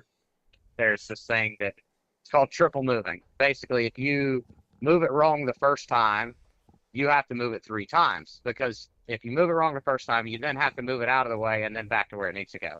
So you're triple moving. And in my mind, like, I don't triple move. I don't have time for it. The race team can't either. So me sitting on the sidelines this year has been a bit frustrating. And I'm like, yeah, it's been stressful, like, genuinely stressful. I've seen a lot of triple moving, and we had a team meeting about it last night. Like, and I think it went well. Like, there's got to be a good line of communication. And again, it was just a lot of changes, a lot of new faces, a lot of new riders, a lot of new mechanics, just a lot going on. And getting back to the core of it, it's like, we've got to get our communication down to be a better team. And but outside of that, like, it's been, obviously, results wise, you look at right now, we've lined up for 5 nationals and won 3 of them. Like, it's pretty damn good. And the chances of us winning this weekend are pretty damn high. Like, it's a good feeling to to know like that every weekend, I mean, genuinely every weekend, we're going to be on the podium. Somebody under my tent is going to be on the podium every single weekend. And I mean, that's hard to beat. Like I'm coming to win every week. Yeah, and I mean, that to your point, that's a balancing act I didn't even consider. Like last year, with everything being on your shoulders and trying to manage it all, to this year being able to take a step back and kind of let that stuff be out of your sight. That's something I didn't even consider. But yeah, when you're used to things running a certain way, and like you said, you have a particular way you like to do things, to be able to sit back and relinquish that power and not be like looking over the shoulder, has to be really hard to manage and cope with. But moving into this coming weekend, the Cajun Classic, the National Enduro down in Louisiana. It is the second round of the series. It's a big gap between Sumter and round number 2. Is there anything different, anything new about National Enduro this weekend that you wanna talk about maybe? Yeah, I guess it's already been alluded to on the podcast, and I know there's been questions and speculation. So, I am one of the, I guess you could say, owners of the National Enduro Series now. I've invested into the series. Alan Rant's still running everything, and yeah, like I know you and I have discussed this a few times, but I didn't really want it to get out just because I felt like there would be. I mean, it's just a gray area. Let's be honest. Like You said it on a podcast. Yeah. Like I've got majority ownership of the series, and I've got a team that literally wins every time we go. So, it does seem a bit gray, but no, it was just an opportunity, and I couldn't say no to it, and. It's just simply an investment deal. I invested in the series, and I'm not running it. I'm not doing the daily operations. I definitely assist in ideas, and there's definitely going to be a point where I'll probably step into a heavier role with the series. But for right now, it's just investing into something that is near and dear to me. I heard that there was an opportunity, and I've got a good friend of mine, Chris Cantrell out of Memphis, who was president of the Sarah Series for a few years here in the Southeast, was also interested in this venture. And then my mechanic from last year, Blake Blonsky, who's also run a series, he's kind of going to be running the show alongside with Alan Rant, who's still obviously there. And yeah, I mean, I think there was a little bit of, I guess, a little bit of frustration with some people. I've heard some rumors. I've heard some griping and groaning. Like, I can tell you that the way that I am, I can tell you, like, you could flat out ask Alan or Blake or anybody else involved. Like, when this all took place, I said at some point the rumors are going to get out and it'll be addressed. And I was hoping that I would retire before the rumors had gotten out, but the rumors got out. Now I'm just kind of addressing it. Now I want to say it how I want to say it, but in the pits, even at round 1, like before I ever said a word to anybody about it, like everybody knew. And I'm like, I've literally told like 3 people, like 3 people. You told knew. me. Yeah. Damn. Like we're all right here. You were actually, Shit, I didn't know Craig, you about were it. actually one of the guys that I talked to about possibly working stuff for me. So yeah, I did tell you. So, but Well, that was a terrible idea, Stu. Why is that a terrible idea, dude? I'm a great employee. Ask Duke Energy. They love me. You haven't worked in 2 weeks. Duke I've Energy worked doesn't like today. when you say stuff like that. hey, work you know today. the great thing about a guy that doesn't work in 2 weeks, like we only race once a month. Like he's good. So, Dude, I'm about it. Just give me a call. but yeah, no, like it was something that was like really quiet. I thought, or so I thought, and then somehow everybody knew my involvement by round 1. So round 1 there in Sumter, like I was like, screw it. You know what? Like I'll go ahead and start like helping set up the pits and like, at least like see some of it, like on the backside. I like to work and I'm there anyway. So it's like, I'll do the things here in the parking lot and kind of help out. Like, it's not that it's even my job.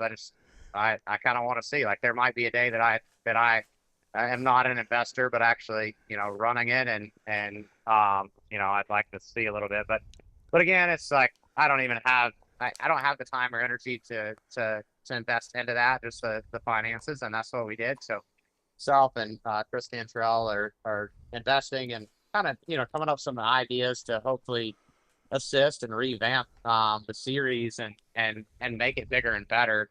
But overall, like, it was again a financial decision, something that I wanted to do to better ourselves, our future after racing. And it was not a great time to do it, but I knew that if I didn't jump on it, somebody else would. And, Alan and I came to a good agreement where he's going to stay on and run this thing. And again, he's going to hold me to a higher standard. And I'm okay with that. Like, I told him, hey, if there's ever a call and it's even questionable now, like, I'm not disputing it. Like, it's throw the book at me. It's got to happen. Like, because I know that if it doesn't happen that way, like, people will talk, which they're talking anyway.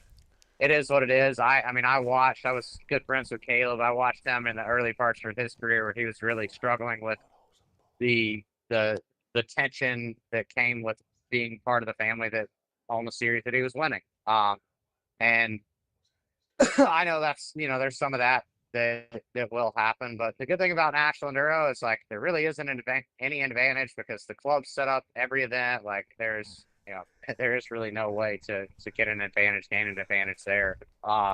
Dude, I think it's time to sack up and make it timekeeping again. Let everybody cry about the damn restart format. Let's do timekeeping. I got a brand new shock watch. I'm ready to go. I don't mind timekeeping. I just hated when the card got flipped on me. That screwed me a few times. So, come in 3 seconds hot and screw your entire day. yeah, like that's not a good feeling. But I mean, I definitely enjoy the old school style. But again, it's like it's kind of what I discussed with GNCC and how well they've created, I guess, a brand and built a brand. Like, you have to be marketable to everybody. And again, what I think is very stupid, like, I think, oh man, you'd have to be an idiot not to be able to figure that out.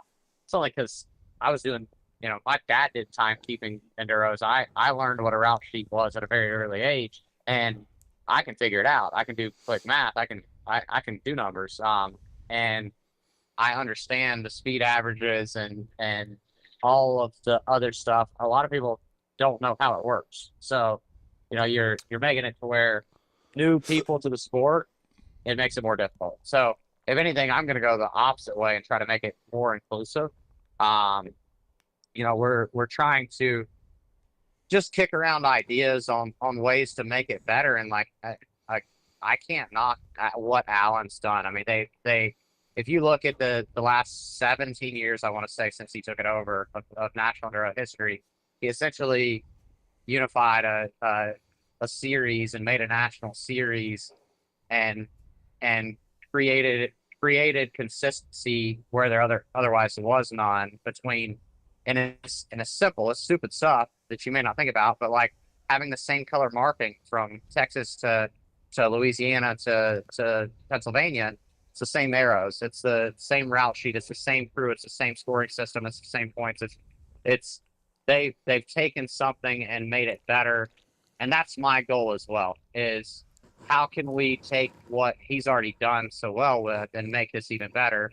And some of the things that stood out were being able to circle back to the parking lot, being able to provide something that we can actually do live feed with, being able to make it better for the pro riders and teams to be able to set up at all these events. And, again, we have a lot of goals, but, I'm just kind of in the background right now, kicking around ideas. I'm not running this thing. I'm not in there day in and day out, but over the next few years and once I retire, like a lot of these goals will start to see the light of day. Actually, one of the things that was an idea that we had discussed about doing a prologue is going to see the light of day this year. I brought it up to Alan, and Alan, in the past, in years past, it's not been very open-minded, I feel, to change. But this was something that I really thought he would shoot down quick, and turns out he had already kind of talked to Josh Toad a little bit about something similar, and I was like, I mean, I think it'd be a great idea in the future. He said, well, hell, let's do it this year. So in Pennsylvania, we're going to see a prologue that will count towards test time of the overall weekend, but the prologue will be something that spectators can build, and there's going to be some anticipation there. Like, there's going to be some hype at a National Enduro, which, like, for me, I love the National Enduros. As a racer, they're great, but as a fan, they suck. So we've got to figure out how to keep the racing great for the racers, but add, the fun for the spectators. And that's going to be something that Alan's actually going ahead and incorporating this season. And it's going to be cool. Like, I'm excited to see where the future of the series goes. Like, we've got a lot of ideas, but again, we know what works, and hey, what Alan's done has worked in the past, and we can always fall back on him. And if what I think is a cool idea doesn't work out, like, we just go back. Can I be a little bit nosy about the prologue situation at Pennsylvania? So that same weekend, I'll be at AMA Vintage Days racing Friday and Saturday, vintage bikes. Saturday night, I'll be driving to Pennsylvania, racing Sunday. So does that mean for me even, just riding Open A, not racing a pro class, would the prologue be on Saturday, I'm assuming? So is that the idea? There's still some, so it's most likely going to be on Saturday, and there's still some ideas on how to make it all work. Do we make that essentially section 6? Like, there is a pro rider only section, and it's section 6, so maybe we take the time of that. That is section 6, or maybe it's section 7 for the weekend, and it's for pro riders only, or it's for all A classes. That way your A riders can see their overall. And then two, like the way that the World Enduro does it is, if you choose not to run the prologue, which you can do, then you take an average time or last place time in your class, like whatever it may be, and it tacks onto your score. So it's essentially your option whether you run it or not. And again, it's just a trial run. Cool. It's something that was sparked by conversation, and we think it's going to be really cool, really fun, something different for National Enduro, something to, like I say, build some anticipation, like give something to the fans to watch, and not just the fans. Like, there's a lot of racers, a lot of C racers, B racers that are out there at the National Enduro that would love to watch us race and never get that opportunity. And now this is the opportunity that they can sit on the sidelines and cheer for their favorite rider and maybe watch a little bit of carnage along the way. Yeah, I think that's going to work out great, considering, like, I know a lot of people, like even my dad. My dad doesn't like going to national enduros or local enduros in Ohio that I sometimes go to, because you can't see me, you can't see your favorite riders. You just know, okay, if I want to go to Section 6, I got to be there at 2:30 to see row 1 through 25 go through, and then it's time to go back to the truck, get everything ready to go home. So that is a pretty good idea. I'm glad that's kind of getting put in, and hopefully the fans will be able to show up, and it'll be a little more excitement for everybody. Hopefully it ends up benefiting the series altogether. Yeah, I really hope it does. And, like I said, if it doesn't work out, then we fall back and say, hey, like, the series is done okay for as is, and for now we'll just stick with this and try something new later. But like at the end of the day, the motorsports has got to continue to grow, and I really think the National Enduro Series for a rider is the most enjoyable, like, day on a dirt bike. Just for me, and much better. I mean, GNCC's like, dude, you kind of gotta hate yourself to do that. And, like, I don't want to get me wrong, like, I love that. I love that shit. Like, I want to dig deeper than any other bastard on that line. Like, that's me too. So they both have their place. But at the National Enduros, like, I can come out of a test and battle with Josh, who's a friend of mine, even when we weren't on the same team. Like, come up and talk shit, like, just busting each other's balls. And, hey, man, like, dude, I crushed that test. The hell did you do in there? Come out, you're plus 23. Like, screw you. Like, just there's some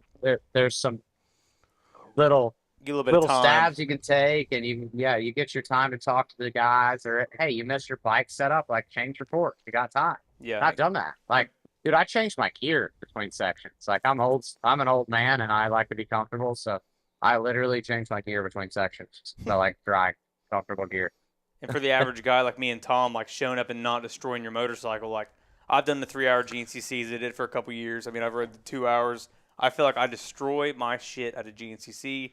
I had a lot better luck at National Enduros, just keeping the bike going. And it, for me, the guy, obviously just everything's out of pocket. It's just for fun. We just do it for fun, which is what everyone, starts out doing.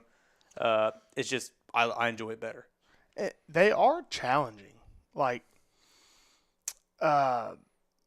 majority of everything that I've ever raced has been, head-to-head Hare Scramble GNCC, and I've done 3 or 4, maybe 5 Sumters, and that's the only ones I've done, but I have a great time every time we do it, but I suck every time we do them because it's racing against the clock is such a different it's a different challenge than head-to-head. Yeah, it definitely is. Like you look at certain riders that are, let's say, newer to Enduro, like Nick DeFeo. Like he's gonna go out and go to a National Enduro and get beat by an A rider that he puts 10 minutes on at a GNCC. And it's just a different bike skill that you got to learn, and a different intensity level. And there's definitely a lot of similarities, but overall it's a unique sport for what it is. It's not quite a sprint enduro, where you are against the clock for 5 minutes. You're some of these tests are 40 minutes long, and you're doing it blind. Like nobody, I mean, even if they allowed walking, which we don't, but you're not going to go out and walk 60 miles of trail and remember it. Like, We don't. It's just not He going says, to happen. already taken ownership. He's already in Louisiana. We don't do that He's at my already in series. Louisiana. I don't even get to leave till Friday, brother. Hey, and What are you doing down there? I hope that never changes, Stu. I like the I'm racing not. blind. Yeah. Yeah. For Yeah, sure. I the only thing that I do want to change is there may be some people that would get an advantage from this, is we are potentially thinking about doing e-bikes at the National Enduros, because they've done Holy shit. better than I thought at the GNCCs. And I'll be honest, think about how sick a National Enduro trail would be on a mountain bike. Like, it would be, before any of the bikes go around that, like, it would be a blast. You talk about No. not walking for 3 days after. Holy shit, dude. No, I disagree with that. You just completely. Talking about e-bike racing, like how GNCC has e-bike racing. Oh, not. Yeah, no, Okay. Not 6 sections. e-bike racing. So, Yeah, so basically, I we might would, have had we would do. I might have had an inside line on that in the past, dude. I think it's a possibility. I think it would be fun. Like I think going out and doing, the first 2 tests out and then back. Just something like I say, unique, different, racing against the clock on the e-bikes instead of doing head to head. And I think it's something that obviously a couple people might get to see a couple of sections, but I would not allow pro riders to line up for that race. Like, the pro riders, still, we would not be allowed to see the course prior to the event. I think that blind style of racing is awesome. I mean, I thrive in that environment. I've done well there. I've won a lot of races there, and so I like it the way it is, and I wouldn't change it. But to, like, it just would create so much more issues if we had people out there in those woods all week long, and it just wouldn't work out. Do you think GNCC could go back to not previewing the track for pro riders? Oh, you guys there? Yeah. Yeah, can you hear us? Yep, lost you for a second. I said, do you think GNCC could go back to not previewing the track for pro riders? Now it's Specialized as a sponsor. That's going to be the kicker. Like, Specialized is a big financial sponsor, and man, GNCC is a lot different. Like, you go to a mud hole blind, your race could be screwed. Now, not saying I would be opposed to it. Me personally, I would be all for zero course preview. I would keep my e-bike either way because I like my e-bike, even for just the pits, but it would definitely overall it would hurt specialized sales, and as long as they're financially benefiting GNCC, like it wouldn't make sense for them to take it away. But I do think that it would slow down the speeds. I think that taking away that course preview would make it to where a rider that's good at spotting lines could make passes and possibly offer more passing opportunity, because when we're out there pedaling it 3 and 4 times every weekend, like you're not going to miss a line. Like even as an amateur rider, like think about this. If you go to a local Mid-East and you ride 4 laps, by lap 4, you remember all the lines. So, same thing. Shut up, Buren. Plus, if they make that rule change pretty soon, you might be able to get a refund on all that pink ribbon you bought. I know. I just re-upped. I got 4 more rolls in the center console now. I'm ready for Tennessee. Well, Gotta go March and Pro. Yeah, and I figured that would keep you from having to bust somebody's ass or burn somebody's ass, whatever it was. Yeah. I'm just saying, like, a lot of people have underestimated me. I can tell you, a couple of years ago, there's none of the people that were creating issues for me over the last few races would think 4 years ago that I would be where I am today. And I'll be honest, a lot of where I am today was based off of hatred for some of the same individuals. You won't say because it. I didn't think that You won't say it out loud. I didn't think that they were doing things properly. Like I mean genuinely, like I don't think that they were good for the industry that I love. And not that all things were bad, but I personally thought that things could be a lot better from race teams. Cracked like an egg series. before you get folded like an omelet, brother. Come on, say it. With your chest. Everybody's got a good idea of what's going on. 3-letter word. But yeah, I mean, it was just to me, the rumor mill and the bullshit that started. Let's just say that this weekend, I saw a rider off the course more than 25 feet. Is it one of the ones you followed? It was, well, hell, I followed everybody this weekend. So you can say yes. It was a rider that came from one of the teams that was creating issues for me, and I didn't say a damn word about it. I didn't protest. I didn't do any bullshit. I saw what happened. There was another pro rider that also saw it. I talked to him afterwards, and I didn't say a damn thing. And there was more than one other pro rider that was almost on that same line that was more than 25 feet off, and I could have just as easily, because I think what is it, like team managers and owners and racers are the only ones that can protest. Well, hell, I could have protested, but 2 different ways. It just 3 different ways. wasn't worth it. Yeah. Hey, man, you better be careful. You don't want nobody to have to waste their time by coming back to listen to this program. Yeah. Yeah.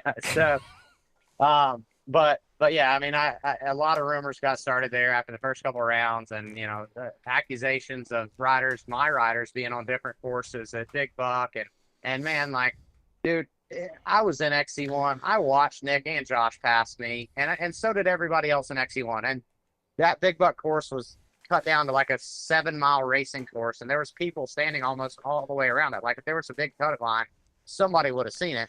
Well, and if people wouldn't have seen it, then that fucking guy that rides around on his dirt bike all day, that's like in 16 locations, probably would have caught it on camera.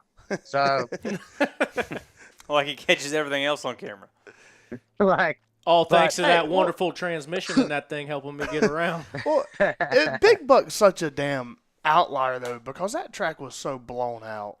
Like, it was bad.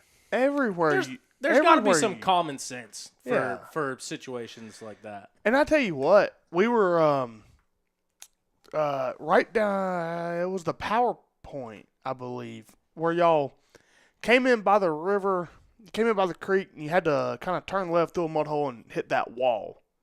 Yeah, it Yeah, was like where 14 different DeFeo hills. went. Yeah, that's where DeFeo went to the lead, and I went to second. And I watched that little bastard ride away from me. Did you hear what he said on this show about passing you? So he called in. Wait, so, can you cuss on the show? yeah. So Fuck. he called in and he was like, "Wait, can I cuss on the show?" And we're like, "Yeah, dude." No, he's like, dude, I passed through it. And I'm like, what the fuck am I doing? No, he said, I don't, holy shit. What the fuck? It was Yeah, hilarious. it was. So if you guys are at the PowerPoint, then you saw it. So Johnny Asher, I was sitting in 5th place, and I came out of there in the lead, and then Nick was right in front of me, and I'm like, well, what the hell? Like, Yeah, how the what hell just this happened? I'm happened? looking around, I'm like, where is everybody? But Well- they all got stuck over there. Yeah, I was over there bump starting Johnny's bike because it wouldn't fire. Yeah. I saw that whole situation firsthand. But what I was getting at, I was standing down there before y'all came through, and me and Craig and Andrew Coffey, and we were all trying to figure out a good line for you guys, and there was A far left line that went around some string and ribbon that was down. yes, that all the amateur I guys got- were taking, and I'm like, I got a video of of the entire pro class taking that. Well- Aside from me and my guys, well, I think one of my guys took it Easy, one lap. brother. so Easy. so Yeah, I saw. I could have done some protesting there too, but I feel that I hold myself to a higher standard. So I was standing there with Sipes, and he was walking through the middle of the mud hole trying to see if there's a good line and this and that. And I looked at him and I said, "Don't you think this is a safe line?" He was like, "Yeah, but it's illegal." And I was like, "Oh, I didn't even know that," because the banner at that point, the banner was down. Everybody had been taking it at that point, amateur wise, and then y'all came through and everybody went straight. And then towards the tail end of the pro classes, there was guys taking it. Don't remember who. Yeah. Yeah, I've got a video. I've got a video of I mean, I'm not gonna list names because hell, I might have to sign these riders one day. But I've got a Hey, protesting can lose jobs. yeah, and protesting can definitely lose your jobs. And I had of all these guys doing it. And what's funny is during that race there was also other protests that happened even in the morning race, or were trying to happen during the morning race against my riders allegedly. And the guy who was pushing it, or the guys who were pushing it, I had videos of their riders doing this, and doing it multiple laps, the line that you guys are talking about. And man, it was a mud race, and I didn't feel that, me personally, I never took that line. I refused to take that line. I knew that ribbon was Confirm. there. Like, and I can't sleep at night if I'm just cutting just because the ribbon's down. Like, just because it disappeared, we all walked that track. We all knew it was there. It's just like the placards at Camp Coker 2 years ago. Kind of like that time I hacked your walkie-talkies, and the whole kids knew about it. But yeah, like for me, it's tough to want to protest on some shit. Like, even though I saw it, like, I mean, I knew it was a bad line, and I got videos of it, and I didn't take it to anybody. I didn't take it to Carrie. I didn't take it to Jeff. I didn't do anything with it because, again, it wasn't going to get me any farther in life. But there are people out there that run teams, manage teams, own teams that will do and think otherwise. And sadly, I just can't stoop to that level. And I get like wanting to keep racing honest and fair. Like I 100% do. I think it should. And I think we should, as pro riders, all hold ourselves accountable and to a higher standard. But also in situations like that, it is what it is. But, I guess to kind of circle back to all of it, like, that wasn't one of those things where I was ready to burn somebody's ass. saving But- that for later. there will be a time. But you got the that- Matchbox. Yeah, I can promise. And there will be a lot of fire. Hell, he's probably got a 5-gallon can of race fuel at this point. If it doesn't settle out again, to me, like all of these teams, whether it's Beta, KTM, Honda, Yamaha, you name it, we all stand across from each other all weekend. Like, we should be friends. We should help each other, like, grow the sport, not tear it down. And I just, to me, if somebody's blatantly cheating and you got a video of it, turn them in. If it's me or if it's my guy, turn it in. Like, for sure. Absolutely. No doubt. Let's keep it fair. But a lot of this shit was petty. A lot of it was just, stabbing the stab. And like, man, at a race like Big Buck, if you're gonna like get out and accuse somebody of missing a string or missing a placard, like, I literally watched teams pointing and helping other riders that weren't on the team just to get the place clear because it was so damn bad. But I've seen too many team tactics played out in my career, and I just refuse to be another one. Yeah. I don't think championship points should be decided based on a mud race, and I don't think that people's integrity should be questioned based on opinions. And I had my integrity questioned this year, and that's honestly what it boiled down to. That's why I was so pissed off, and that's why I'm still pissed off about it. Because, although I addressed it with the people that I needed to address it with, my integrity was still in question, and a lot of people still don't know the people that started the shit. And it's like, I think that's just bullshit. Like, I didn't do anything wrong. My riders didn't do anything wrong, but because some people wanted to run their gums and change the narrative, like that got started. And it's all in how the narrative's written. It's no different than politics. Like, we can all push things the way that you want to push and say it the way that you want to say it. But I, for one, I think it's bullshit. I hate things about the industry when it's that. And yeah, I'm against it. But when I leave this sport, people, I hope they say that I left a positive impact on it, because I'm busting my ass to try to do so. There's just a lot of people that don't or could care less. I tell you what, I can't wait till you're done and retired and out of it, and we get you on the show and we hear the real shit. We just nuke everything. Dude owns a team in a series. He's never going to be out. He can be done racing. He's not going to be out. I told Tyler, I've said it on this podcast before, there will be a day that I do a tell-all, and write a book. I will, yeah, I might write a book, or we might just sit down for 17 hours on a podcast and start at the very beginning. But that'll take take a thing about the Epstein. That'll take a lot of bush light. A lot of bush light. There will be a lot of bush light consumed, and I can freely and openly say that now because they stopped supporting the Gay Pride Festival after 32 years. That was Bud Light, brother. Bud Light, not Bush Light. Well, it's the Anheuser-Busch. Bush Light is not on their website, sir. They got fishing cans. Them are for Americans. They had Daytona 500 cans. It's a good thing that all of the real podcast before the podcast, all the stuff we talk about before we start recording. It's a good thing that stuff it wasn't on air. But yeah, one day we'll have the tell-all session.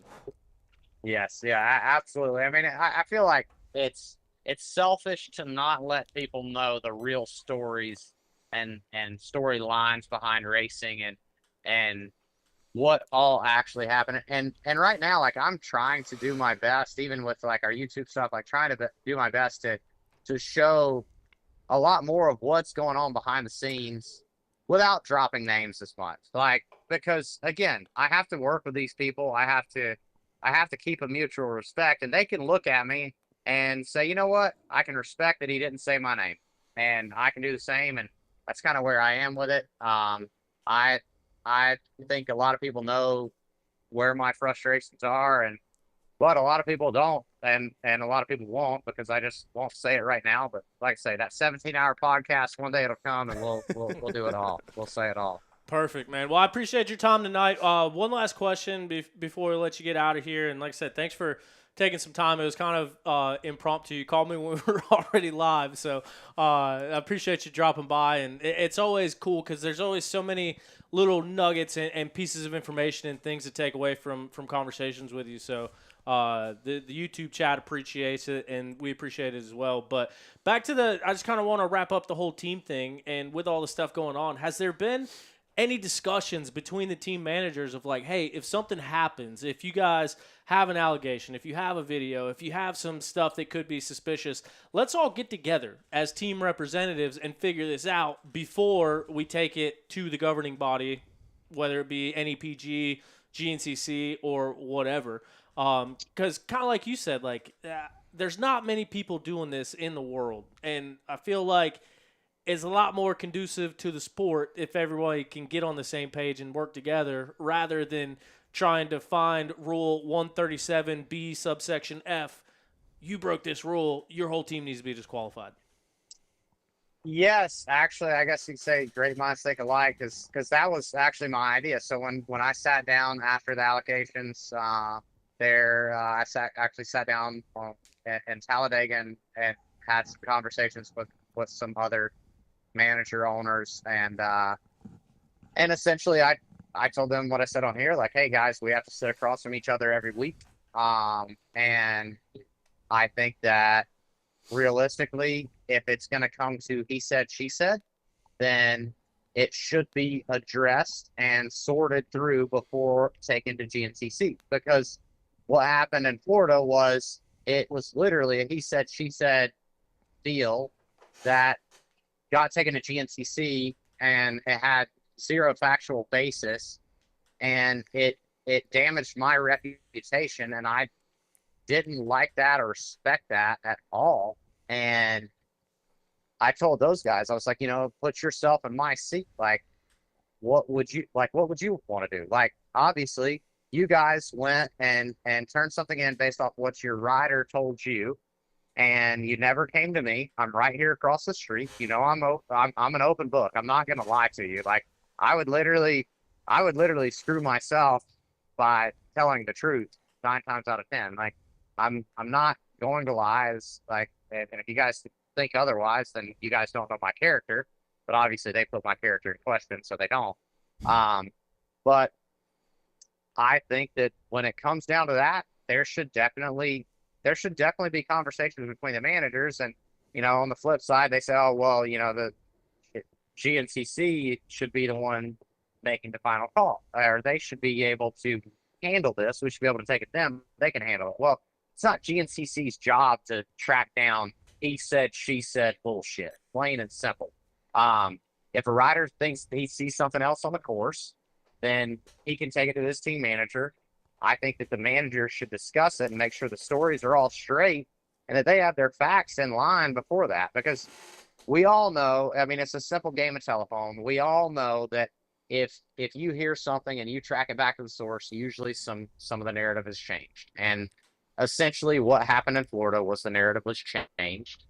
And yeah, I mean, to circle back to your question, absolutely, I think that it should happen. I addressed it with the guys that I discussed it with, and they seem to agree. And that's why, right now I don't want to discuss the riders' names or the people pointing the fingers or involvement, because I would like it to stay civil. And I think that, as managers and owners, it is our duty to protect the sport to an extent, not to hide anything, but just to make sure that shit doesn't get out that doesn't need to, like, because it is damaging. It's damaging to a rider's reputation. And, like I had another team, another well-known team running around calling Nick DeFeo a cheater and trying to ask all the other riders, like, hey, you see him cut? Like, there's no way.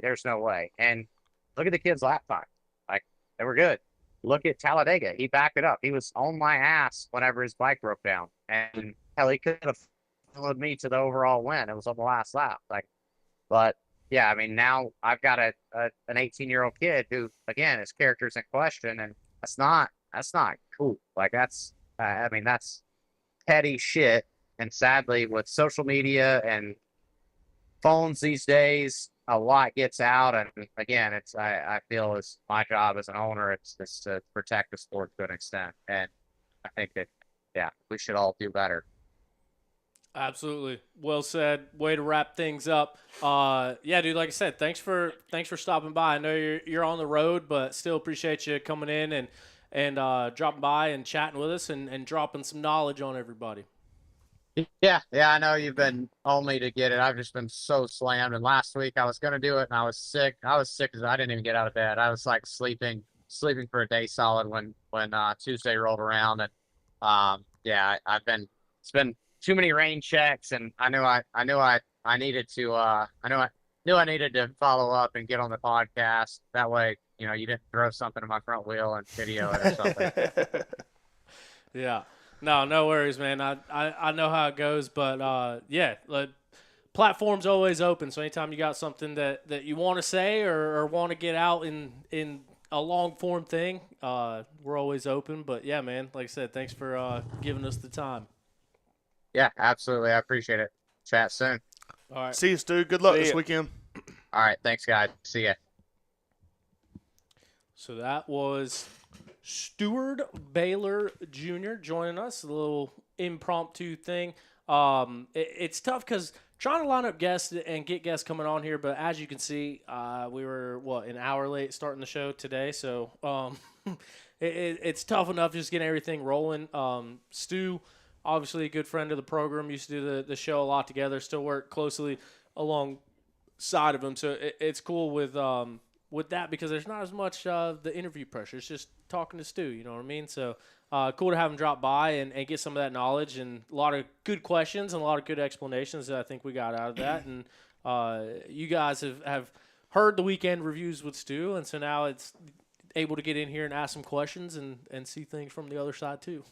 I tell you what would be fun, and not just with Stu, but with like any of the the pro guys it would be cool to have them on and not talk about current races or like whatever. Just talk about wild stories that they've dealt with and done through racing dirt bikes.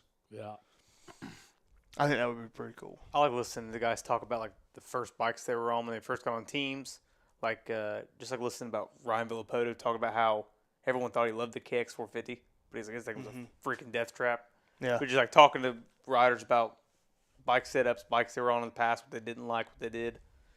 That stuff's cool. Yeah. I enjoy it anyway. And I mean, that's the kind of thing with it being like a weekly show and kind of transitioning to like the news and what's in the now. It's like, because theoretically, like, used to do the weekend reviews on Monday and then OTP Tuesdays when we get guys on here and like, hey, what happened this weekend? How'd your weekend go? What's new?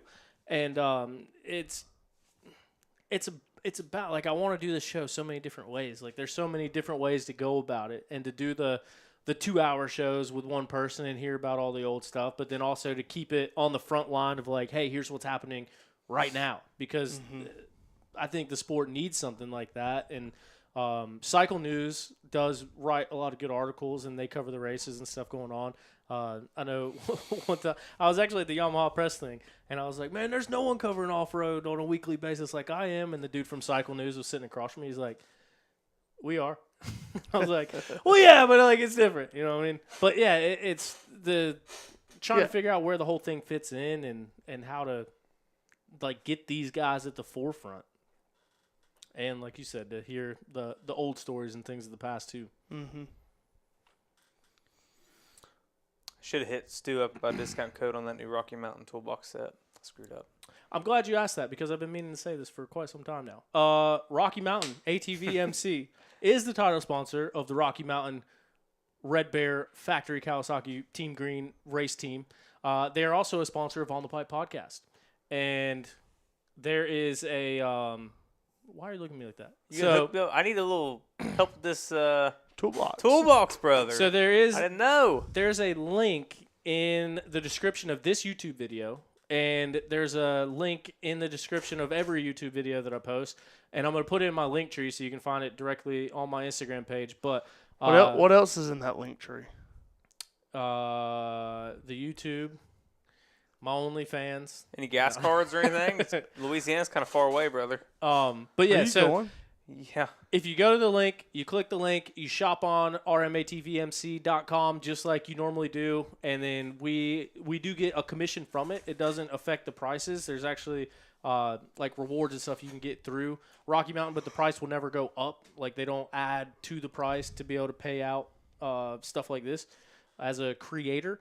So it can only benefit you from getting rewards, and it benefits the show by keeping things rolling, getting a new camera that stays on all show long. It doesn't overheat and turn on and off 8 times per hour. I do a lot of ordering off Rocky Mountain, so that's what I'll start doing. A lot of people do. It's the number one place to get your stuff. Homies. So when you do it, you don't have to do anything. Go to the link, click the link, shop as normal, and then it adds a cookie to your thing. So once you click the link, you shop as normal, order as normal.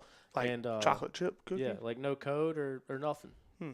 I can still add in on my sometimes oatmeal raisin. Still go to my login and everything, and just all. Yep. So good. Cool. Yep. So just instead of like going to type in rmatvmc.com, just go to that link, click it. It'll bring you to the website, and then just shop as normal. Can you still use? Yep.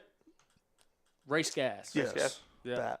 Excellent. And also with like the Fantasy Supercross, the money you earn in there, you can still use it too. But like I said, the only difference is we get a small portion of that for people, listeners of the shows that go on and use that. So hell yeah, it's a cool way to kind of keep this thing going. Cool. That's what we'll do then. Since Underfoot isn't with us tonight, we gotta find other ways to make it what happen. the hell? But yeah, other than this weekend, I'm kind of reading through the notes. I think we hit most of the topics throughout the thing. Tom's getting some love for his pit board that we got on camera in the WXC race. So I'm giving out pit boards to a lot of different people over the weekend. my favorite one. I gave a pit board. I gave it to a few people, but I thought the best one, I gave it to John Johnson. He was on Brody's ass. And I wrote on the pit board, "Pass that pussy." I don't know why. I thought it was hilarious, and I really hope that John saw it and laughed all the way through the field because. Dude, he I was just thought just it was talking hilarious. shit to me the whole time. Just go faster, quit being a bitch. Your girlfriend's watching. It's like, fuck, dude. I'm sitting there better. just dying. Communication. I drew a middle finger to you one time too. Yeah, and I drew one too. And it had a little on the finger. It had a little, a little crease, so it looked like a, one of them things. It's kind of unchristian. That was a suggestion of a lady that was standing there. She's like, "Draw a middle finger," and she's like, "Oh, that kind of looks like a male genitalia." And I said, "Here, how's that look?" You put a dick on my finger? I did. Sunday's 2 days away, brother. Lord's watching. It was on Sunday. Oops. Jail. Straight to hell. Straight to jail. I had a good time. I was giving pit boards to all kinds of people. Didn't. It was a good race. I was kind of out of it. I hadn't slept in 3 days. I was just being a bitch. Back was hurting. You were being a bitch. I told you not to be a bitch. I heard you. You was a bitch. Yeah. Well, we can't hear you because your microphone's on your chin. But if not, you'll hear me snorting and talking. Speak of the devil.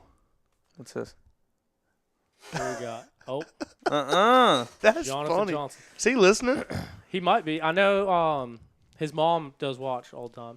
Shout out. Joyce. Shout out, Joyce. Shout out their Rocket Racing T-shirts. I made those. Only the good ones. If you see the bad ones, Mindy made them. Divorce. Nah, he's listening. He did see the pit board. Hell yeah.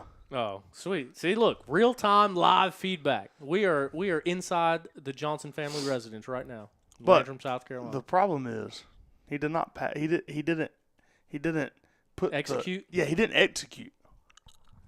But I think he had some bike problems. I don't know. I think sounded. Sorry, John. Sounded like shit when he passed me, and me and Suddy were sitting there, and I was like, "That thing does not sound great." Sounded like clogged ass. up. It did. I was like, "Boy, needs a filter." He had to sabotage Brody's bike at the last Mid-East race to be able to beat him out there too. So he went through with a razor blade knife and cut his radiator hose. Damn. What a prick, dude. So he could get by him. Brotherly love. Mm-hmm. Edward Layton, I appreciate you, dude. Let's go. Where's We Underfoot? got $10. Look at searching for Underfoot. I don't know where. This is the first chat in a while since Underfoot randomly discovered us. What's the real-time update from Jonathan Johnson? couldn't do a thing about it. Is what he said. Oh. Hey, man. They A were forever. ripping. Both of them. They were having a great day. I mean, Yeah. Brody finished strong, but John was. They were both having a hell of a day. Dude, he was wide open going down the straight stretch right there. And Like his head. right after pro pits. He did it. Elbow dropped, and it was like, it sounded like shit. I was standing there with Cameron Cisk, and a few other people. But every time he came by us, he just like this. He just turned his head. Cam told us, he said, "Man, that's John's signature move." And shit was funny. Well, dude, I interviewed him while he was in the lead at a Mid-East race one time. That was also pretty Stopped good. and we chatted for a while. No, it's cool. And this weekend, because a combination of the way the track was lined up and it being the first dry race, I think people stayed a little bit closer, but I was able to get a lot more people on footage. So same thing, like the Johnson boys would come by and I was like, dude, they were ripping all day. Yeah, they had a good day. Homies. Sweet. Well, What else we got to talk about? Some of us, unlike you two slackers, got to get up and go to work tomorrow. Mother, son of a bitch. What you got to do? You ain't got to do nothing. don't talk about Lee Caldwell like that. I absolutely said nothing about Sweet Lee. Yes, you did. Hey, she's listening. Be careful what you say. You said son of a... Yeah, you called my And mother a who's his bitch. mom? Right here on the program. Say you're sorry. You're both about to get hit with Say you're RKO sorry. real quick. You're done rabid with rabies. I do have them. She's not going to make you flowers no more. Hey, shout out to my buddy Matt, TBT Suspension in California. Met him out there when we were doing the Wilseyville Hare Scramble. Hooked me up with some National Enduro money. Now Ton of fun, dude. we can afford to Shout go out. to Louisiana. Now we got $9.99 more to be able to go to Louisiana, except I'll be in Morganton, North Carolina for this week's Hillbilly Smash Send me about $450 of that so I can maybe get me a Slim Jim. East Racing. I really appreciate that, man. I had no idea that this was a feature until Underfoot came in our life. Last week was the most we ever made on a stream. Still reeling with excitement, so I really appreciate it. You guys, it means a lot. I went on a whole rant about it last week, but no, I really do appreciate it. I can't believe people actually listen this long and far enough to give us some of their hard-earned money, and yeah, I'll be forever grateful for that. Thank you. I'm going through our list of notes. The only thing that I have on here is a big talking point that we had last week with Mark Tilley and just in general was Mason Simmons. Went out west, won everything that he went to, and came back and lined back up with his GNCC brethren and was running good, running in the number 4 spot. I think he ended up running out of gas. This thing's about to die, by the way. Oh, Me too, because I got a piece It so is. bad. It is, but it's on 2%. Is it using more than it's... I guess it must be. Oh. Battery is not charging. It's probably hot. All right. Well, Anyway, this has been a 2.5 hour long show. but Mason was ripping. Mason was ripping. That was a bummer to see for him to run out of gas because he was up there. It was cool to see him back. He almost had the whole shot. Should have had the whole shot. I don't know what happened. But I don't even remember who got the whole shot. Cleveland, Toby. Oh. So it's also ironic. My last camera, ever since I had it, the viewfinder didn't really work. So I couldn't see what was going on. Like, people would ask me who's leading the race, and it's like, I couldn't tell you. I have no idea. I got it on camera, but I couldn't see it. I could see I can see outlines of people, but I couldn't actually like see what was going on. I could just tell if they were in frame or not. And now with the new rig we got here, I think the footage came out pretty good. The one that also hasn't cut off tonight. Yeah, exactly. Excellent. Been able to keep the show going. Which this camera over here is the same camera as the one that always cuts off. So I don't know why this one doesn't, but the other one does. But now, where is that camera? I think it's on the floor over here somewhere. Nah, Mindy put it up. Oh no, it's right here. Oh. But yeah, I don't know. We'll work on getting another one. That way we can have a 3-camera setup once again. I just didn't trust that one here tonight. But unless anybody's got something, I think we covered everything. Cajun Classic this weekend down in Louisiana, Mid-East, Hare Scramble in Morganton, North Carolina, the Hillbilly Smash. That's a fun one. It is a good one. Yeah. So if you're out and about in the area, come and race with us. Anything else, boys? You got anything? Oh, one thing I did want to talk about, and I hate talking about it at the very last bit of the show, so hopefully people still hear it. J-Day. J-Day, big series, huge series out in the Northeast. They just, a long time, been non-AMA. They just announced that they are going AMA, and they are going to be an AMA East Regional Championship for GP racing. So I think that's a pretty big deal. I think insurance and the way that everything is going right now is probably one of the big motivating factors for that. But it's such a big series and such a well-run series that I think getting those AMA number 1 plates, like as trivial as it sounds, like they mean something. Yeah. Yeah, absolutely. To have a regional championship. Surprised it's taken them this long to be a AMA series. Well, I mean, not talking for them, but just looking at it, why would they? You know what I mean? Like, it was the Northeast. It's not as saturated there as it is here. Here, you hit a 3-wood in any direction, and you hit 3 other series. And so up there, there's not a lot. And so I think they had that whole New England market covered. I mean, they're pulling 900 riders. So I think it was one of those things where, like, they didn't need to. But now I think I wonder if the motivating factor was more insurance purposes or recognition purposes. Probably a little of both. Insurance has been pretty hectic deal this year. I mean, obviously, I think there's going to be a lot of changes with some of the racetracks. I mean, I think we talked about Ironman. We're kind of interested to see what it's going to look like if they're going to have Ironman Hill, just because Big Buck cut out the hill, and be interesting to see. You know, I don't know the ins and outs about that. Yeah, I don't know. Because at Ironman, they had the fence down there. I think that was kind of mandated. Well, and we were told they could have done that at Big Buck. Like, they could have ran the hill, but they would have had to put the fence up. Everybody would have been behind the fence. So I would say the Ironman Hill is probably still going to be good. Which I don't think would have been bad, because remember when Caleb about killed that dog? The dog about killed itself. The lady, the helmet cam video of him coming in, cutting a little bit to the left and jumping over the creek to hit it. Yeah. And people just stand there like idiots. Like, you know, I'm one of the ones down there a lot of times, but I kind of pay attention to where I'm standing. Yeah. Yeah. That's what we got to do. For John. Fuel pump went out. Or 2 days ago? Yeah. Dang it, boys. Tell him to get a Wix filter, brother. Better get Corey Revels on that thing. Yep. Rocket Racing. Dirt Addict asked if we'll have some shirts at the Hillbilly Smash. I got to be honest. I got 3 boxes of shirts. I have no idea what sizes I have or what shirts I have or what hoodies I have. Well, you should inventory them between now and Sunday. You know what? Saturday. I'll do it. Manchester. I'll do it. Manchester. Send me some down to Louisiana. I'll take some with me. I'll post what sizes and quantities I have, and then we will. You can pick them up at the scoring trailer. Yeah, they have like a little T-shirt. Or yeah, I don't know.